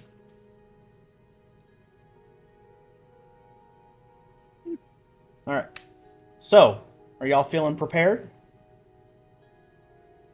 No. Lorelai's fucking ready. She's got a silver-coated fucking mace. She is ready to fuck shit up. I love Cass's honesty. She's like, no, I don't feel prepared. This is crazy. Hey, you got yourself a silver axe now. Fuck that bitch up. Oh my goodness. Alright. Let me take a quick timeout. and then we will go for the part 2 of this. Sound good? Okay. Sweet. Plan. How many minutes do we have? All right. I hope everybody had a good break. Hope we're all All right. Thumbs up all around. Great, because I had to. No, I'm just kidding. We're not going to go there. I can hear the audience rolling their eyes. The biggest shit of my life. He's like a bloody football, I tell ya. Oh, Shannon, you gotta check this out. Good old Randy. Oh goodness. Alright. All shenanigans aside. You guys have got your silver weapons, you've got your potions, you've got some bait for the werewolf. What are you guys gonna do now? Try to track it, right? You have to turn your microphone on if you're gonna talk. God, there is seriously a spell that I could have had prepared for this if I had known that we were going to be doing monster hunting.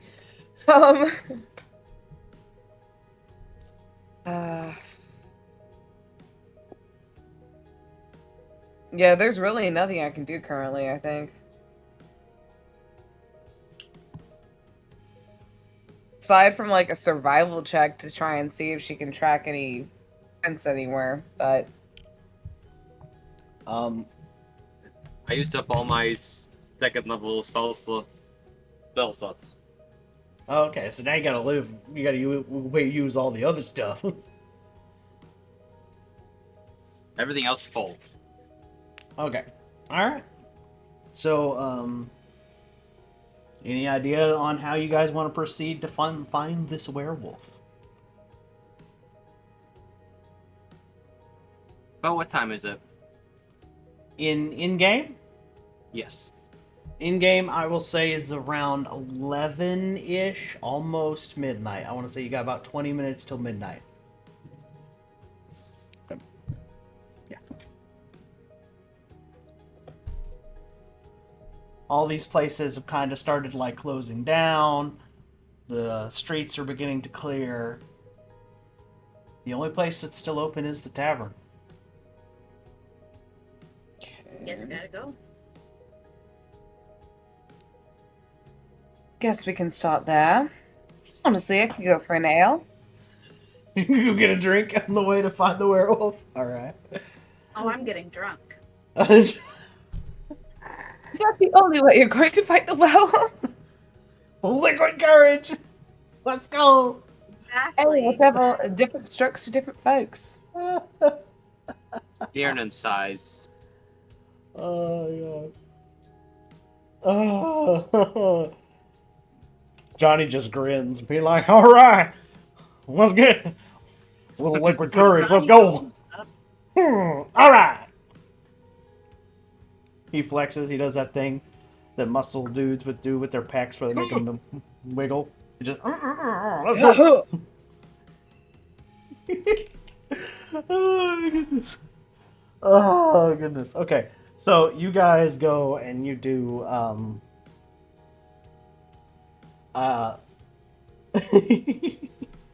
you guys go to the tavern, and on the tavern is a sign, and it is the what's it called? The Green Gator. It's got a little alligator symbol on it. Nice. You guys, you walk in and you see it's kind of a good time happening in some places. Like, you know, you got a few bards over here strumming, singing songs. You've got some guys having a drinking game over there. You see some old men also in the corner, like drinking ale, being quiet, swapping stories. And you see the tavern owner, who is also the barkeep, drinking a cup of coffee and wiping the counter. What do you guys do? I go to order a drink. All right, so you walk up to the bar. All right. So Lorelei, same. okay. From a quick observation. Is the tavern, are people, like, leaving and entering a lot? I mean, you have it's starting to get towards midnight, so I would say that, like, you know, the tavern is kind of getting a little on the fuller side. Like, people aren't leaving, but they're, like, you know, more kind of coming in. Like, you know, as the nightlife people it is, midnight is kind of where all the fun really starts to happen. Okay. So I just want to stand around and pay attention to people who are, like, maybe really drunk, Mm-hmm. and, like, see if those type of people leave the tavern. Gotcha. All right. Well, ladies, while y'all walked up and you walk over to the barkeep and the owner of the establishment, clearly, and he goes, what can I get you? Whatever will get me drunk the fastest. Really now? You sure you're old enough for a drink? Kind of looks at you because you know you're kind of small. Say what? I'm 18. It's like, are you sure? You're short for an 18-year-old. Oh, Well, no. Trust me, you're she kind may of be loud for a small. man. I'm sorry, go ahead, Tay. What were you going to say? Oh, sorry, I almost choked on. She may be small, but trust me, she is of age. All right, and Cass, what To were you kind of saying? like help. Mm-hmm. Cass, what were you saying? I don't remember. Oh, okay. Well, Tay was giggling, so I was like, what did you say? Did you like, threaten the barkeep? Like, I will take your kneecaps out or something? I said something under the lines of, "You speak loud for a man." What the fuck? Oh, with the patriarchy! The kneecaps are all she can reach. He just hands you your drinks. He just goes, all right, the name is Owen. If you need anything, here you go. Let me know. And he hands you this this cup with like a dragon on the side for your character, Cass, and a regular ale for your character, Tay. Oh, I'm getting favorite treatment. You asked for the strongest drink, so A dragon ale. yeah. Lorelai doesn't even question it. She just starts downing it. Just She drinks like a fish. and he just takes a sip of his coffee and he goes, okay. Yeah. So, as you guys are doing this, the party is starting to get a little more lively. You hear some of the bards like cranking out the music, you know. You know, the lightning's coming off of one of them because he's like a Ganassi with lightning powers. And he goes, looks like they're starting to liven the night up a little bit. And that's Owen, of course, the tavern keep. And Johnny just like gets real close to that bard, and he's just watching the lightning going up and down with the, like, you know, with the guitar. He's just, that's amazing. While like everyone's paying attention to the bards, Lorelai is going to look around the tavern to see if anyone's just acting a little bit weirdly, if they're like scratching or itching, or if they seem a little bit uncomfortable in their own skin. Oh, roll me an investigation check. I don't. That is a 19 plus 3 for investigation, so 19, 20, 21, 22, 22, and then my D4 is a 3, so 22, 23, 24. So that will be a 25 in total. Okay, you, towards one of the back exits, you see somebody like sipping ale. They've got a cloak on, and they have a very like slender hand holding that ale, and they're drinking it, and you can just tell like something about them feels off to you. Okay, they're just kind of like you see them reach up and kind of like scratch like the inside of their shirt, Lorelai immediately walks up to them and she's just like, "Hello there, how are you today?" And she's going to very just gently slide her silver ring that she's wearing on her hand over his hand, trying to be flirtatious. All right, give me a performance check because we're adding a little bit of, because there's a little bit of deception in here involved in this, so I feel like. Oh yeah, definitely. So performance, it's gonna be +2. Guidance is going to be a 17 plus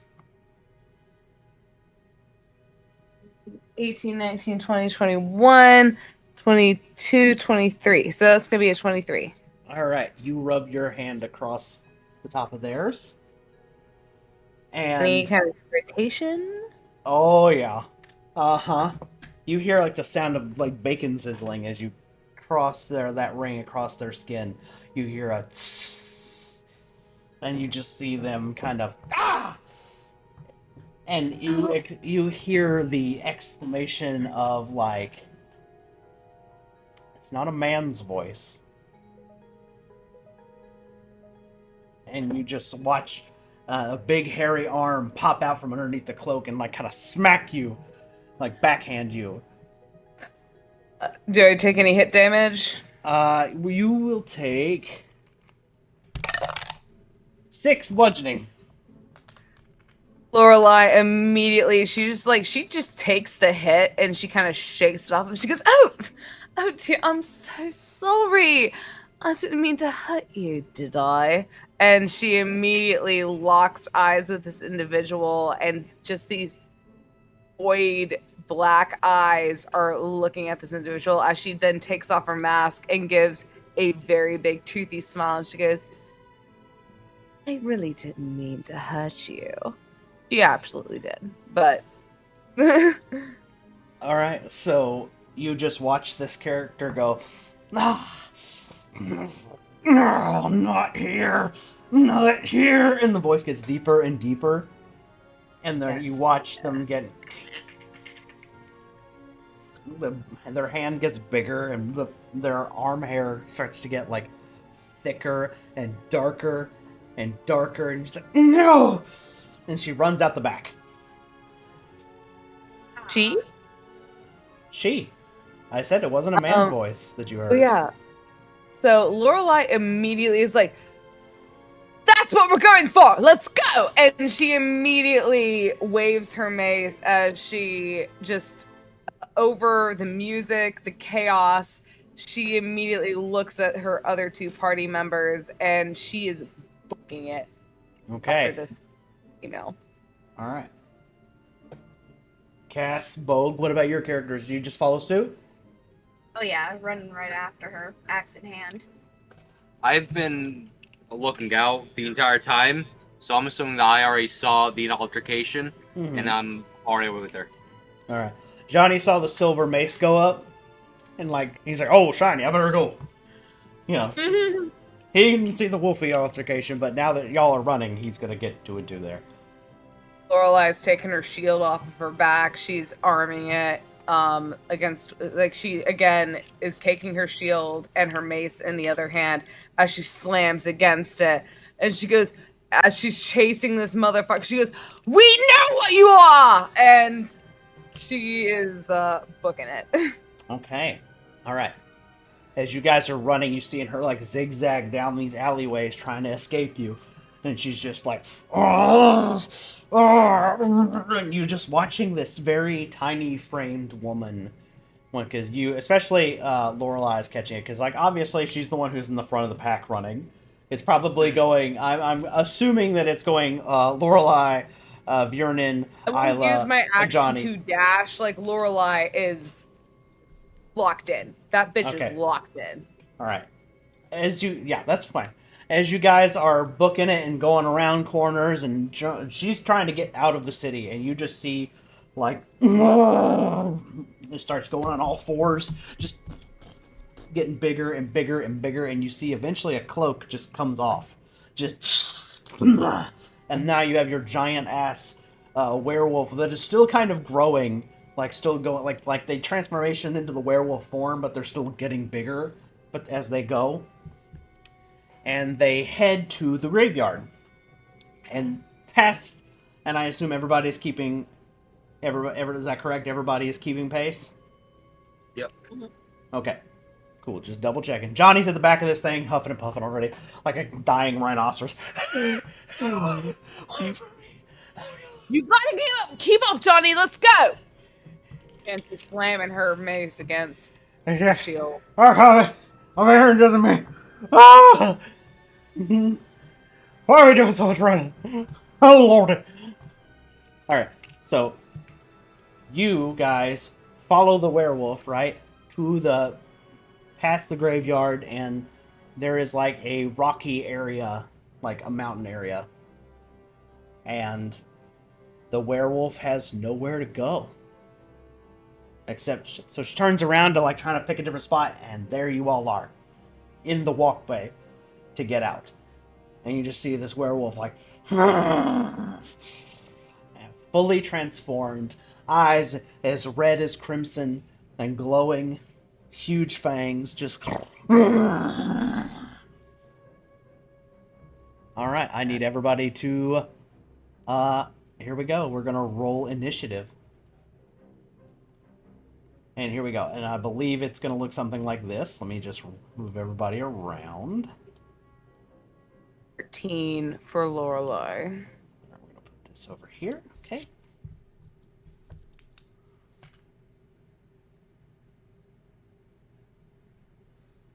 All right. What's everybody else got? And I'm going to roll for Johnny, too. Since he's helping. Oh.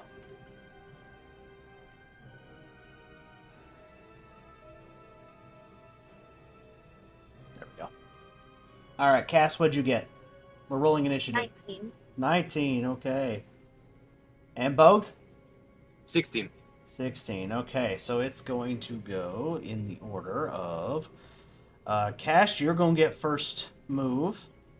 Then it's going to go Bogey. Then it will go Tay. Then it will go the werewolf. And then it will go Johnny. And I have a thing for everybody. So, all right. Cash, you get your first move. What do you want to do? For starters, I'll use one of my rages. So Okay. we're on the second one. And I'm going to run at it very fast with the axe, trying to aim at the neck. Okay. Let's start with your movement. How about that? You can move up to 30 feet, correct? Okay. Is that correct? 40. 40 feet. Okay. So. Okay, yeah. That. Never mind. All right. So if she can move up to 40, then she's already there. Alrighty. So you actually run up straight up to the werewolf. All right. Liquid courage. Liquid courage. Okay. Now what do you want to do? You've ran up to the creature. You're just gonna swing the silver axe. Question. Yeah. Would Isla have enough speed to go to the side of the werewolf? To the side, like go up here instead of directly in front. Yeah. Well, I kind of let her kind of do catty corner and then go straight. So that would require her to move another square over here. So I'm gonna say no for this one. Okay. Because you're out of movement. I'll aim for like the chest neck area. Well, why don't we roll your attack first, and then we'll see. Not good. 12. That is a miss. So you swing your axe and you miss. You can all you did was shave her. That's what I'm trying to do. Just trying to shave her. There's a bad joke in there. I'm not going.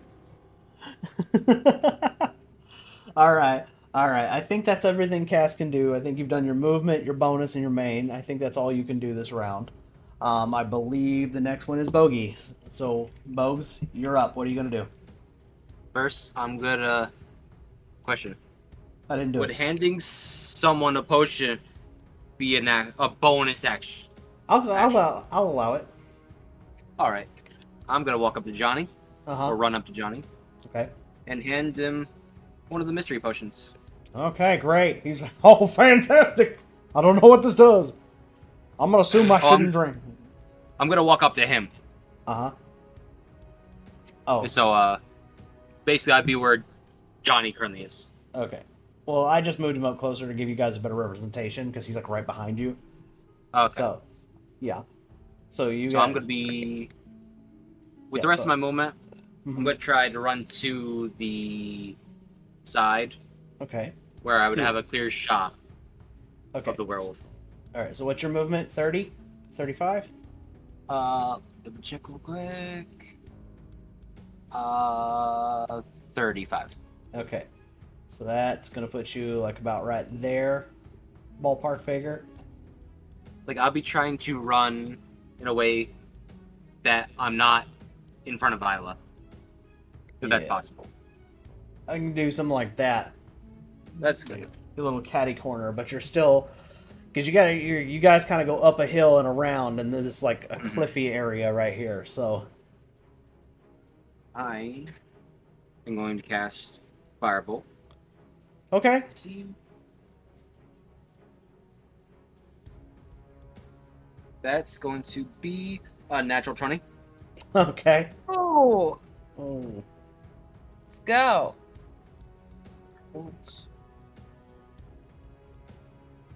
And this So the damage is firebolt. double, right?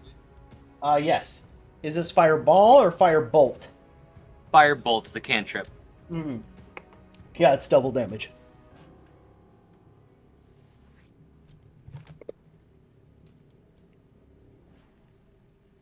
So that'll be 16 points of fire damage. 16 points of fire damage. Okay. Yeah. So you hit him, and that string of fire just, or hit her, excuse me, and you just hear, "Arr!" And then you guys like smell the smell of like burnt hair. And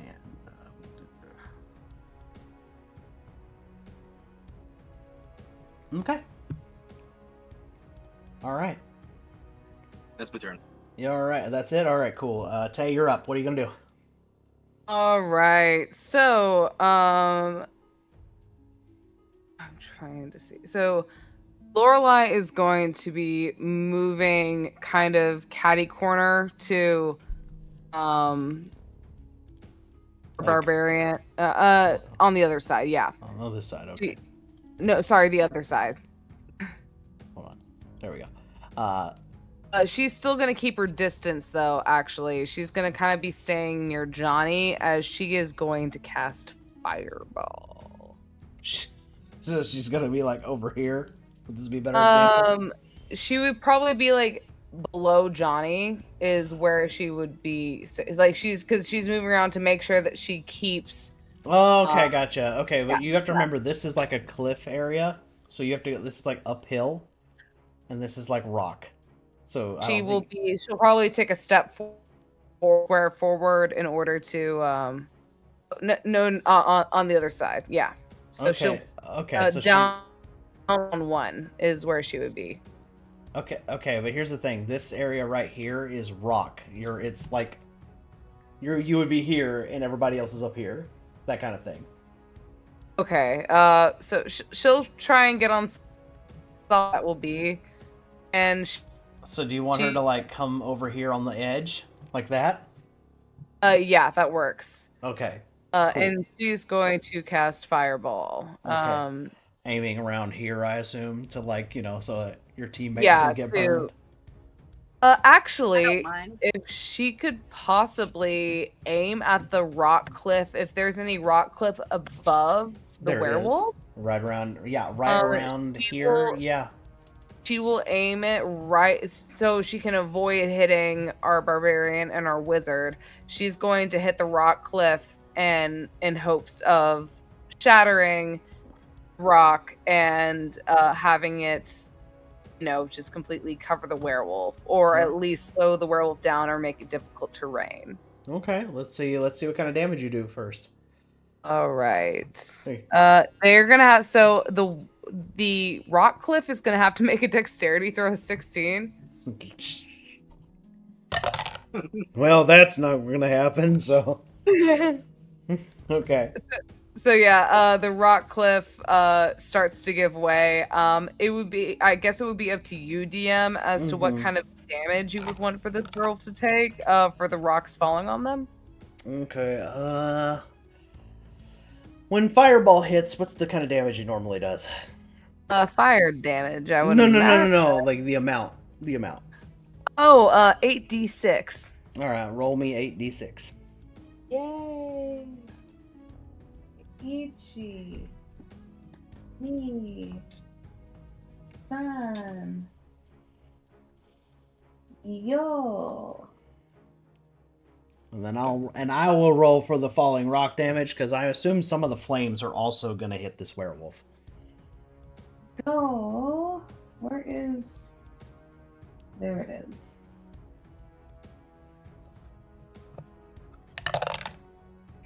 Well, that falling rock damage is not going to be impressive. I'm going to tell you that right now.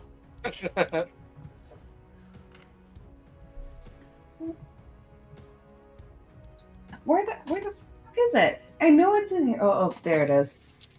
So 1, 2, 3. Okay, yeah. So 6. It's 8d6. So it's going to be I'm gonna have to do 6 first, and then I'm gonna have to do 3 afterwards. So that is going to be 5, 6, 7. Okay, 17. So 5 plus 5 is 10. Plus 1 plus 1 is 12. 14, 15, 16.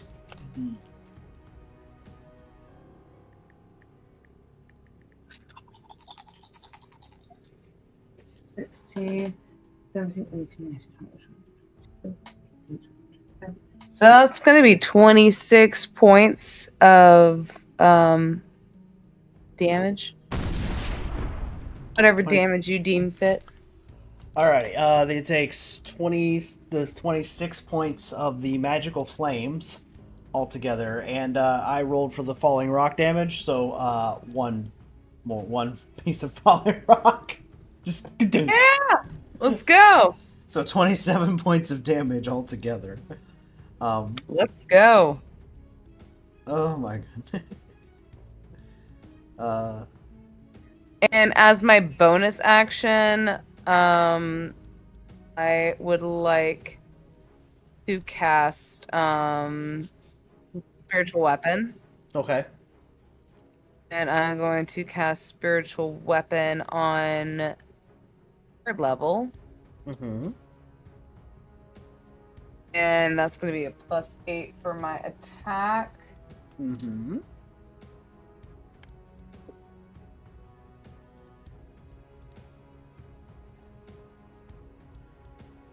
It's going to be a 14 to hit.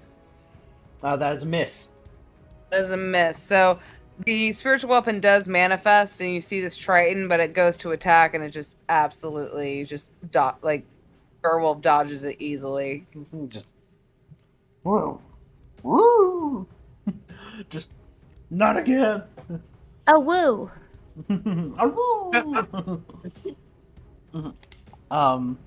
Yeah. No, the werewolf dodges it, and now it's the werewolf's turn. Oh boy. Mm-hmm. Yeah, he's in trouble now.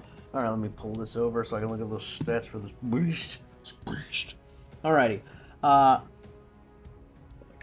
biting claws. That's all I got. So let's see here. All right, Cass, you're about to get bit. We're gonna find out anyway. He's not. You rolled a 4. I did not. Oh no. My class ability. What? Did you make it a 4? Even though you don't. Okay. Yeah, so 2d20s I roll at the beginning Mm-hmm. for any like attack roll or saving throw or something like that. Before the roll is made, I can decide to switch that with whatever I rolled at the beginning of the session. Okay, is this a one-time thing or an every-time thing? 2 times every long rest. Okay, so you can't keep doing it. Okay, good noted. All right, so that first one you go bite is a miss. Like just, and Cass, your character gets like a vision of before it happens, so it's almost like you get like a spidey sense for a split second there from his magic, and you just kind of nope, and then teeth go above your head and get nothing. All right, the werewolf has multi-attack, so it's going to try to claw you, especially because you're the closest. Your character's the closest one to her, so. Now, does your spell account for this too, or is it just the once a round? Just the one roll. Okay. 1 round. Alrighty, so this time this attack does hit. And that is 6 plus 4. Alrighty, I need that.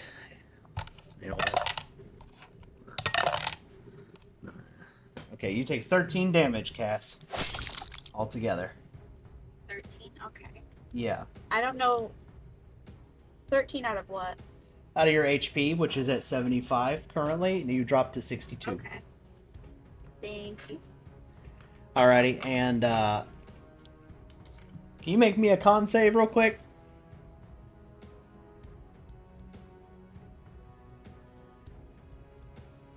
13. 16. Yeah, you're fine. Never mind. Okay. No lycanthropy for you.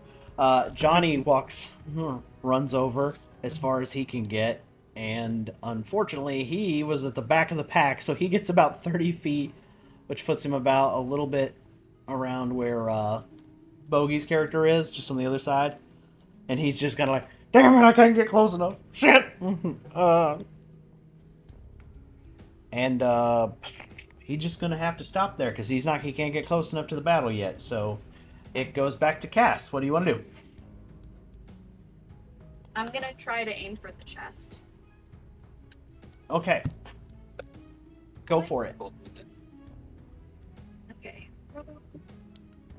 Oh no. It's a natural 1. Oh, that means consequences. Oh, okay, hold on. So let me think here. That's not Alright. good. All right, werewolf catches your axe and you bops you in the face. You take 4 points of damage. Okay. 58.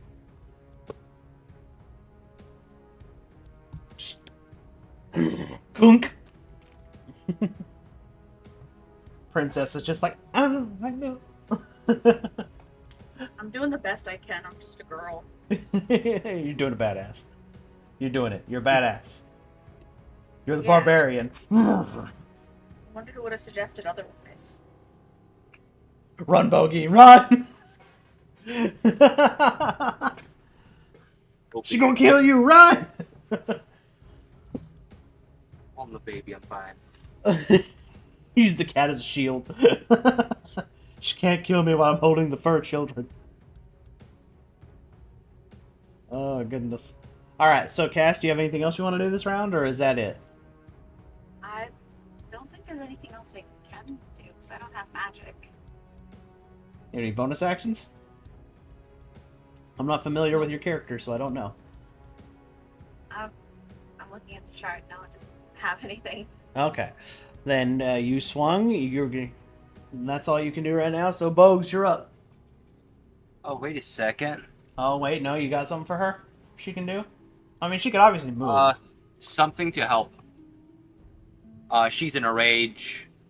So Uh-huh. she's resistant to all damage except psychic damage. Oh, okay, then that means that you take half. So that puts you back. There you go. Cool. I'll give you back some HP.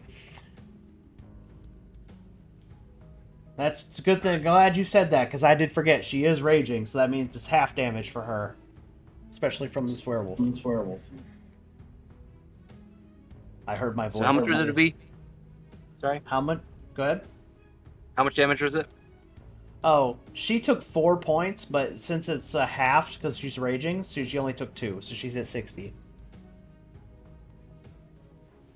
All right, my turn. Yeah. If I have enough movement, Uh-huh. I want to be on the left of Lorelei. Okay. What about here? Further back. Right about here? A bit lower. Bit lower. As low as I possibly can go. Okay. All right. Perfect. Yeah. I'm gonna cast lightning bolt. All right.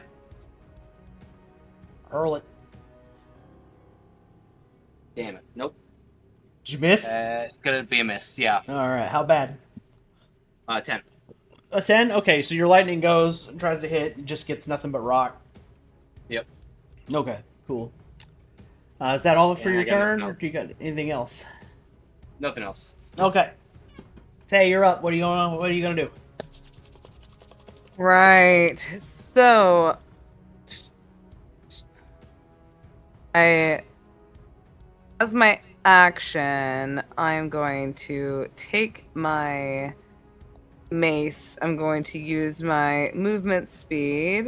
Mm-hmm. And literally you just see mask is already pulled away from her jaws.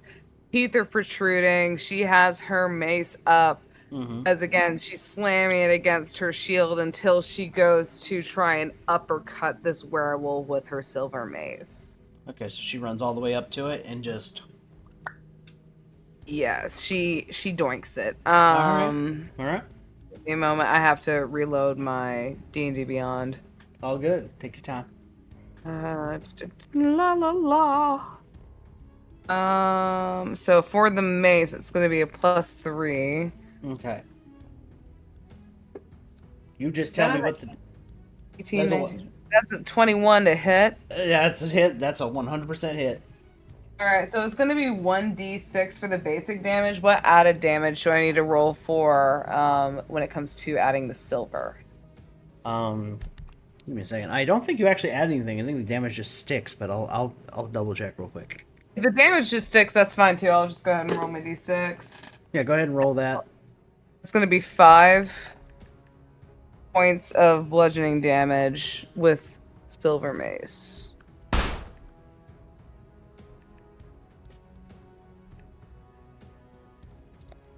me get just a share.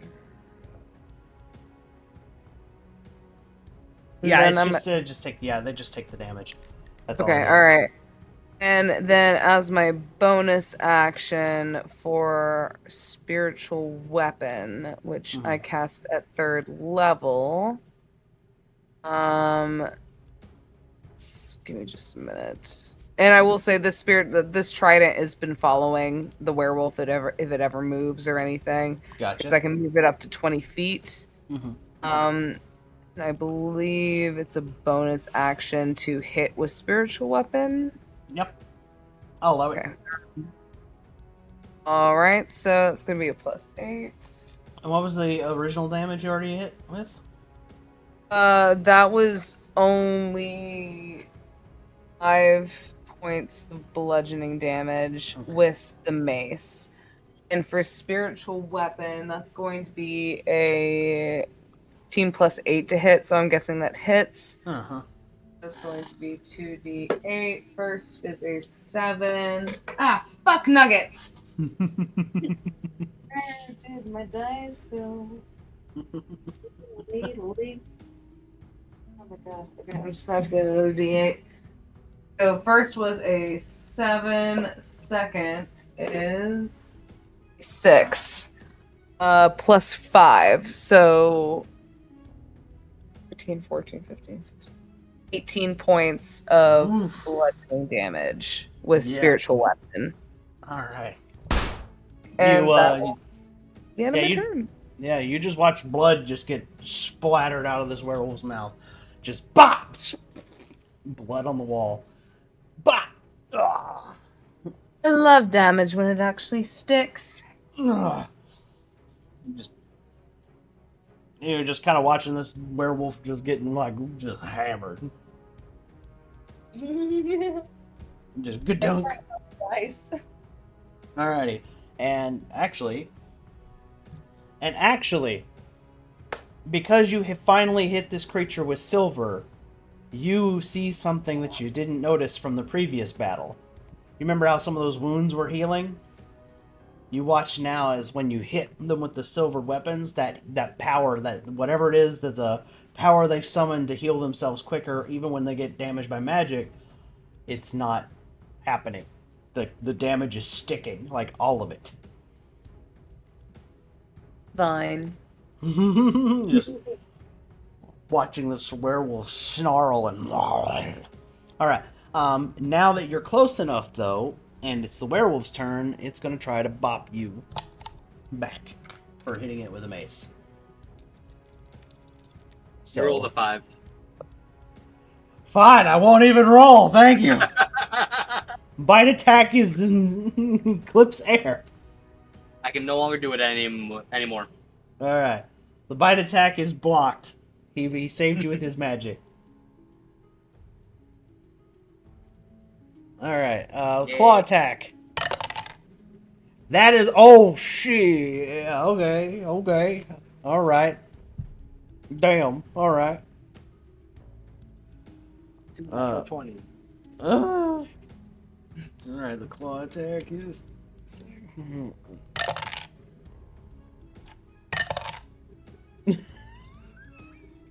The damage is 4. It was a nat 20, and it was 2 1s. Oh my god. So the damage is double. It was a 4. Oh my goodness. Alrighty. Alright, there we go. So now Johnny's gonna come in and try to, like, finally come over here and bop it with his mace. And that's a miss. But he has multi-attack, so he'll try again. That's a miss. Alright, well, here you go. Johnny was useless this round. You just watch him go... "Argh!" God damn it, Johnny. Get your shit together. I'm trying! The werewolf keeps moving. Then you need to move with it! I'm trying! Anyway. So that's Johnny's turn. Cass, you're up again. What do you want to do? I'm going to try to aim for the neck. Okay, let's see where you get. Roll me a d20.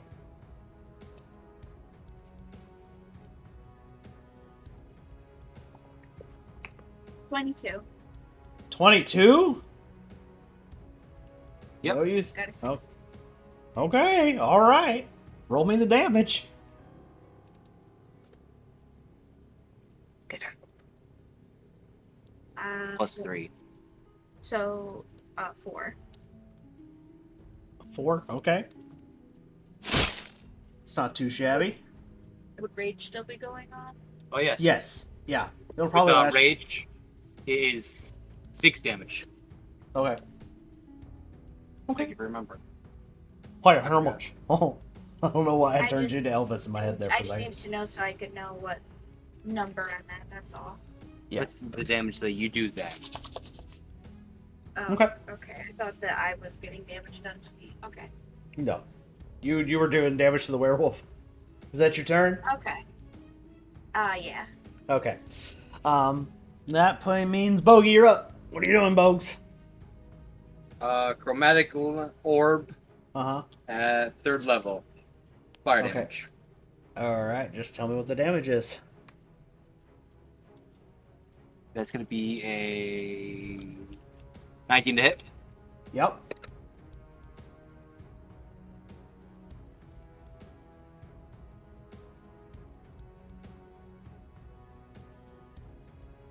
Sick. Gotta do addition. Do do do do do do do do do do do do do do do. We're just doing math. Now it's a math game. 29 points of fire damage. Jesus Christ! Ah.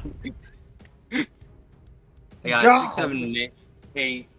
And All right, another so you just watch him do these chromatic orbs and just poof, werewolf bursts into flames for a split second there. All right, is that your turn? Yes. All right, back to Tay. All right, Shark Lady. What are we doing? All right, considering that it seems that the silver damage is tending to stick, she is again going to just flip her mace in her hand, and she's again gonna go for another uppercut. Okay, On her correction. mace. Quick correction. The silver damage is stopping the creature's healing abilities. So yes, you are doing it, but now all the damage is sticking every time you land with the silver hit. Oh, so does Lorelei notice that? Yes, that's why I'm telling you that, because you have the highest passive. Okay.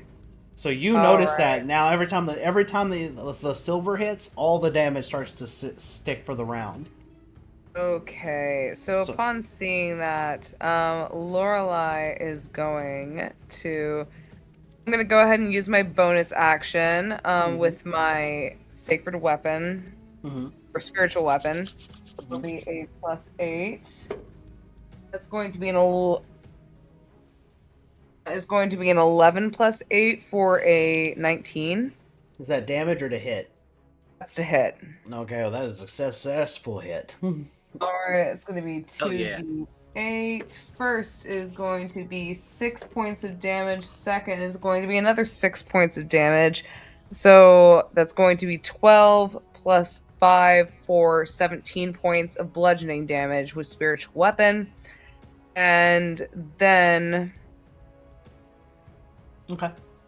Ooh.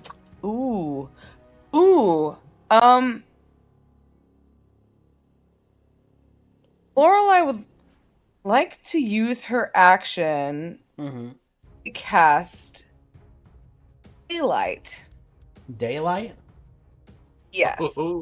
Okay.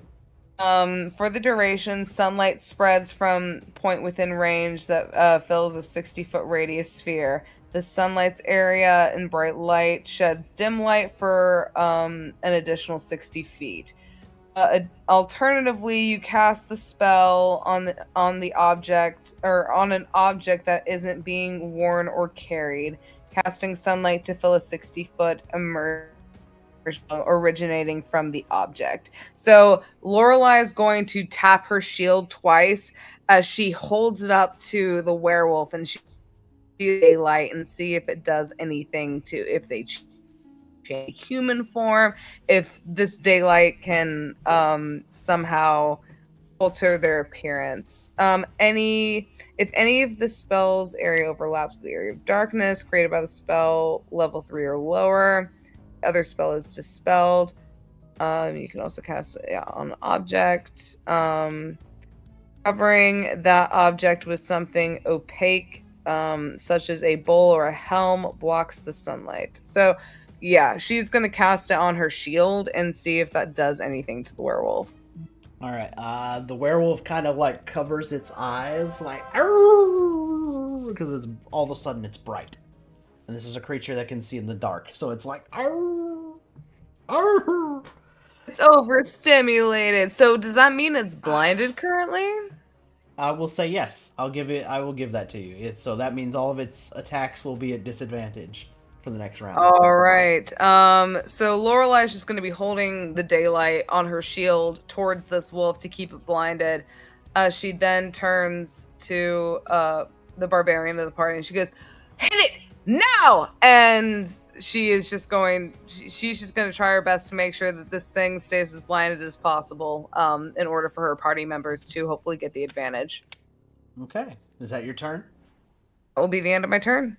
Okay, so let's see here. Werewolf is gonna try to attack you because you got the light and it's blinded a little bit, but it will be a disadvantage. And even at disadvantage, it's still gonna hit you. What the fuck? Warding flare. What does that do? It makes them have to re-roll and take the lower So roll again?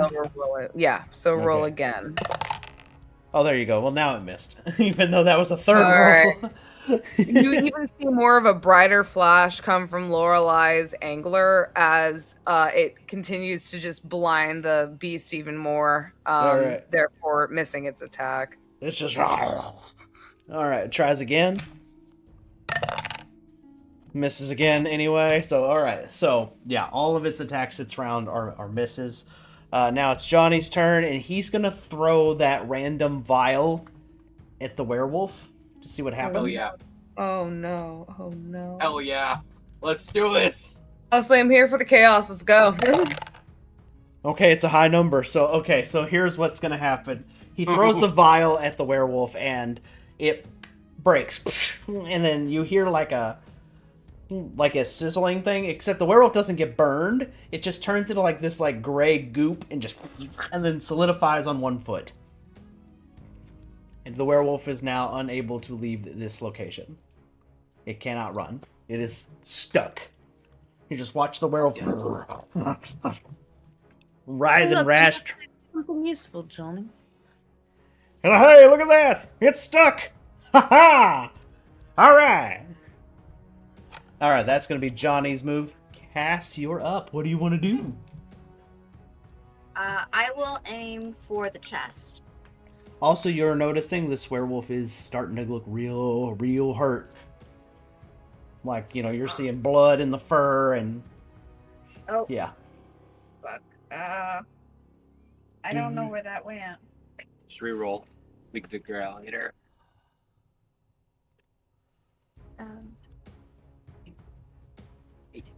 18. That's a hit.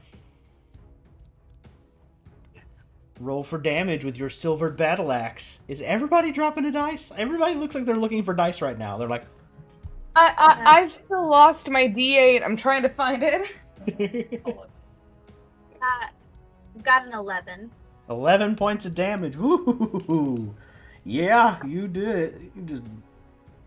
They got a big old bloody gash mark across the chest. Under there. Alright. Hell yeah. Yeah. Yeah, this werewolf is starting to look real hurt right now. Yeah, it is. Alright, Bogey, you're up. What do you want to do, bud? Johnny has inspired me. You're gonna throw them... I am going to throw the silver vial. Alright, here's what I want you to do. I want you to roll me a d20. Yep. You don't need to add any modifiers to it. We're just gonna see what happens.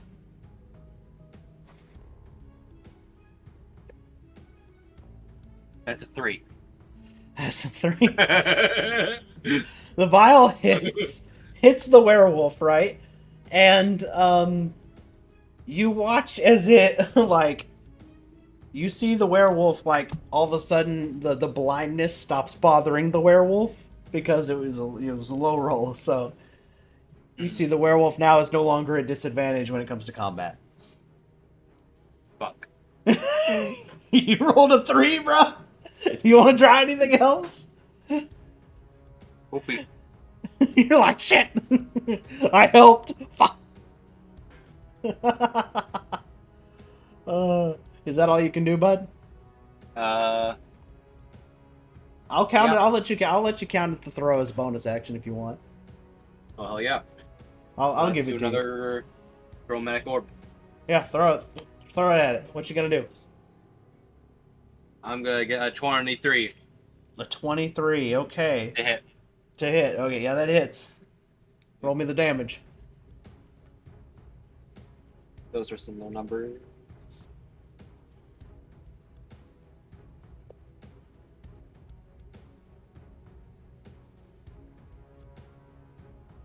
Doesn't he also get advantage on his attack rolls due to the fact that we're flanking this werewolf currently?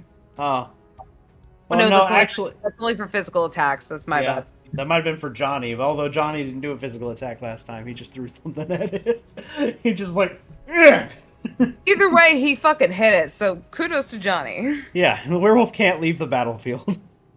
17 points of fire damage. Yeah, you just watch this werewolf.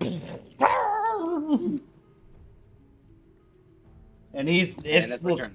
Yeah, okay. Tay, you're up.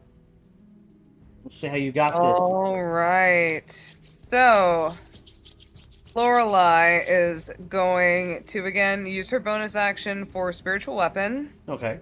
To be a +8 to hit. Mm-hmm. That will be a 18 plus 8, which I'm That's guessing hits. Yeah, that hits. That hits. And that's going to be 2d8. First is going to be 5 points of damage. Second is going to be 4 points of damage for 8, I believe, plus 5 for spiritual weapon. Yeah, plus 5. So going to be 8, 9, 10, 11, 12, 13. So 13 points of bludgeoning damage, magical bludgeoning damage from spiritual weapon. And then Lorelai being right up against this motherfucker, you kind of watch as her hands, she again is speaking in primordial as she's just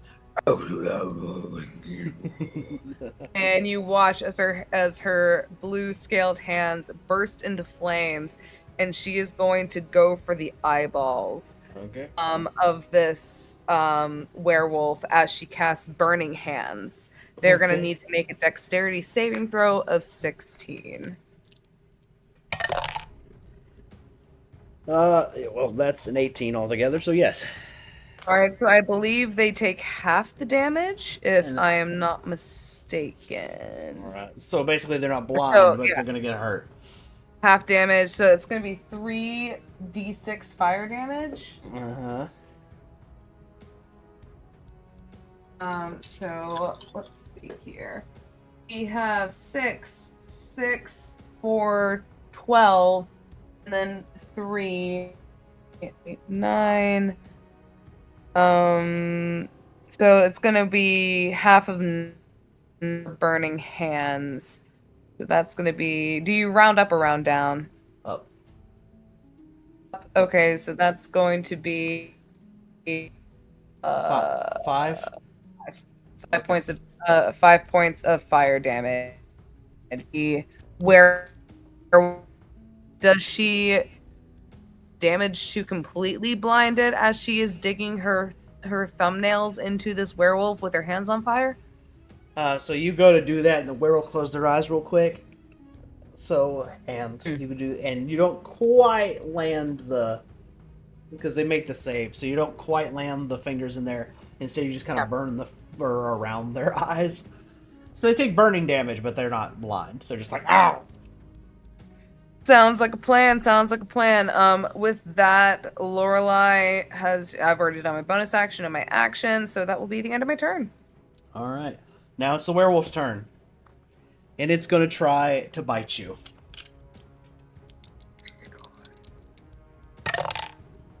And it succeeds. It bites you.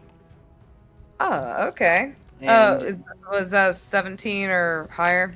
Yeah, it was a 19 altogether. Oh, Jesus Christ. Yeah, it bites me. Yeah. That's 2d8. Plus. That's 11 points of damage to you. And I need to make a Constitution save? Yep. And then need to make a con save. Alright. My Constitution ain't bad. I can do this. Yep. Fuck this shit up for me. Or you're gonna have fur. Alright, that's going to be a 13 plus 4. Oh, you just inched By it. that... You almost got werewolfed. You almost got furry. Oh, I means to... Okay. No, yeah, you're not a werewolf. I'm just saying, like, I was like, I'm not a werefish. I am not a werefish. You're not a werefish. She already has issues with biting people. She doesn't need any more of that. Oh, goodness. Is that all you want to do this round? Yeah, that will be the end of my turn. Yeah, actually, no, it's still my turn. I don't know why I asked that. Yeah.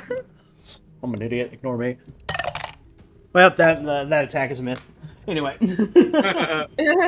It's a 10. So... Yeah, that definitely misses. Yeah. And that misses no matter who it was aimed at, so we're just going to forget that one. Alright, so Johnny's going to come in here, and He's like, I'll make it right. He gets one swing with his mace, and that is. The other one doesn't hit, but that one does, and that one is 1d. He does a total of 5 points of damage, and you just watch blood come out of the werewolf's mouth. One of its fangs come out. All right, Cash, you're up. I'm gonna tell you this right now. If you can land a successful hit, I think you can take out this monster right now. Let's go, Cass. Fuck that bitch There up. we go. I guess I don't have any pressure on me. Thank you. Here, roll Okay. a d20. Got this. And I aim for the neck. Uh-huh. Oh, you gotta be fucking. That's an 8. That's an oh, you missed. Not bad enough to have consequences, but you missed. You just She rolled a 2. Oh. Yeah, well, it's on that one, so. Luckily. I had an 8 total is not bad, so I'm just gonna say that you, yeah, the werewolf is just writhing in pain from all the hits from Johnny and, and Lorelei, so she's just and just woozily missed your axe. Which means, Bogues, I think you're up.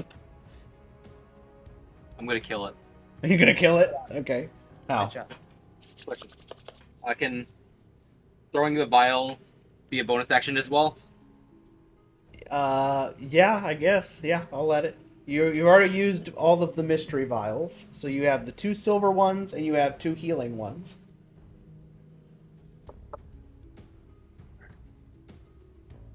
I'm gonna run up between Isla and Lorelei. Mm-hmm. I'm gonna cast Magic Missile, Okay. so I don't have to roll for it. Okay. It's just automatic. Alright, what's the So- damage?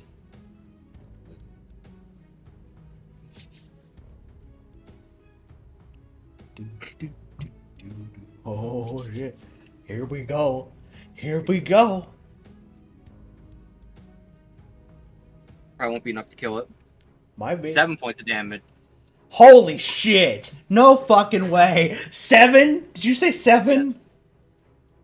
That's Yes. so stupid because that's exactly what you needed. All right, this monster goes down. The werewolf Yeah, so goes fucking down. Basically, I want to shoot it at its face because I saw Lorelei try to hit it in the head. And then as it opens its mouth, I want to throw the vial into its mouth. All right, sure. Oh I'll, my god! So you just Lorelei approves. so you throw the silvered vial into the mouth. Magic missile. Yeah. Yeah? Is that what you're doing? You throw the silver Yes. vial in. So now it's got Yes. this liquid silver in its mouth as the exploding. Okay. So basically you just watch the back of its head just and as it tries to reach for you, the werewolf just falls. You just watch it and you hear a crack as its ankle broke as it falls to the ground. Good amount of therapy. Bone We all from that. on therapy. And then, as this werewolf falls, you start to see it slowly start to transform back into the human it was. Is it the sister? And it is Sister Kate. Fucking knew it! Fucking knew it! That's why I asked Johnny what type of deity it was. And Johnny God just, damn it. Lorelei will take a moment, just being the cleric that she is. She's gonna walk over to Sister Kate. She's gonna kneel down beside her, and she's just gonna close her eyes. And she goes, "It's an absolute shame that someone as such as you ended up with such a curse. Hope you rest easily." And she will then stand and walk back over to the party, brush herself off.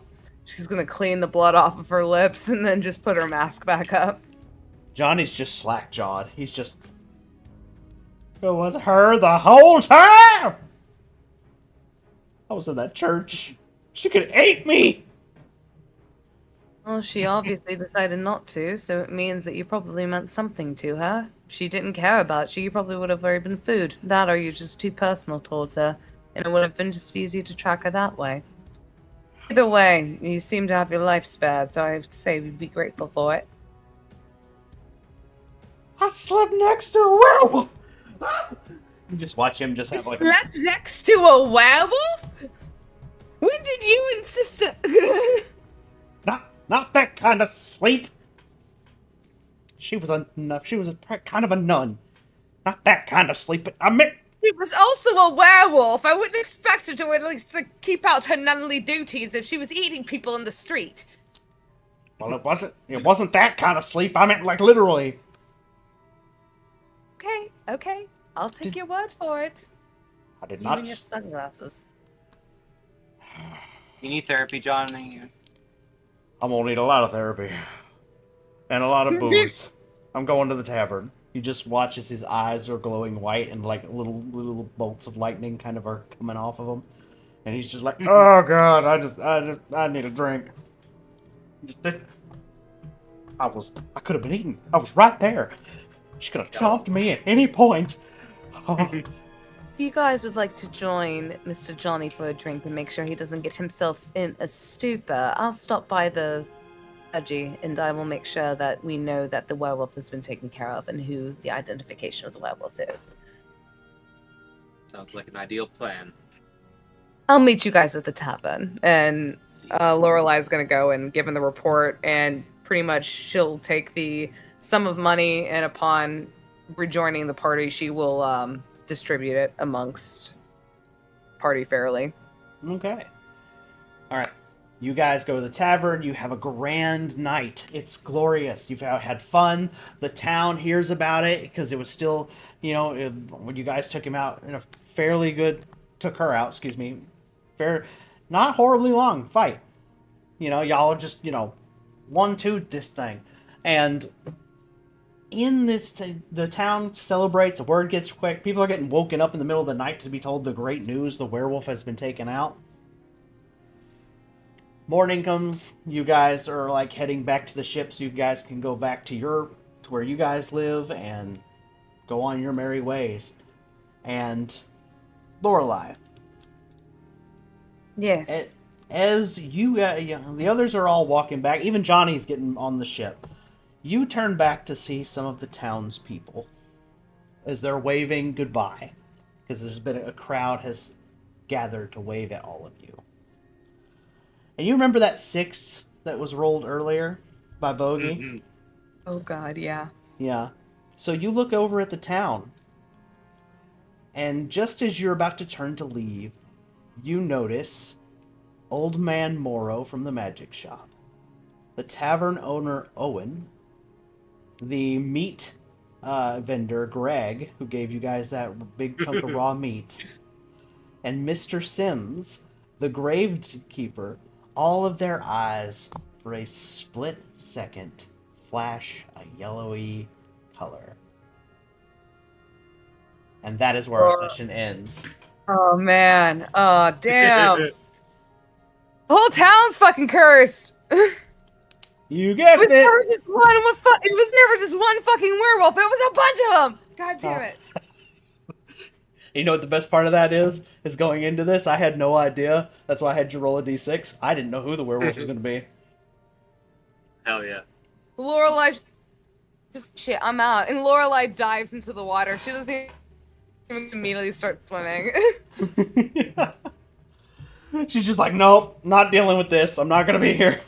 Shit, I'm out. And just in the water. She got our money. Exactly. Everybody got paid. We're leaving.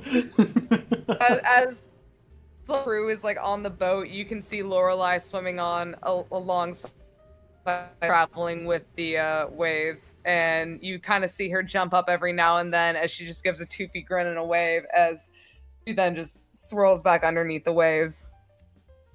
I like it. Question. Yeah,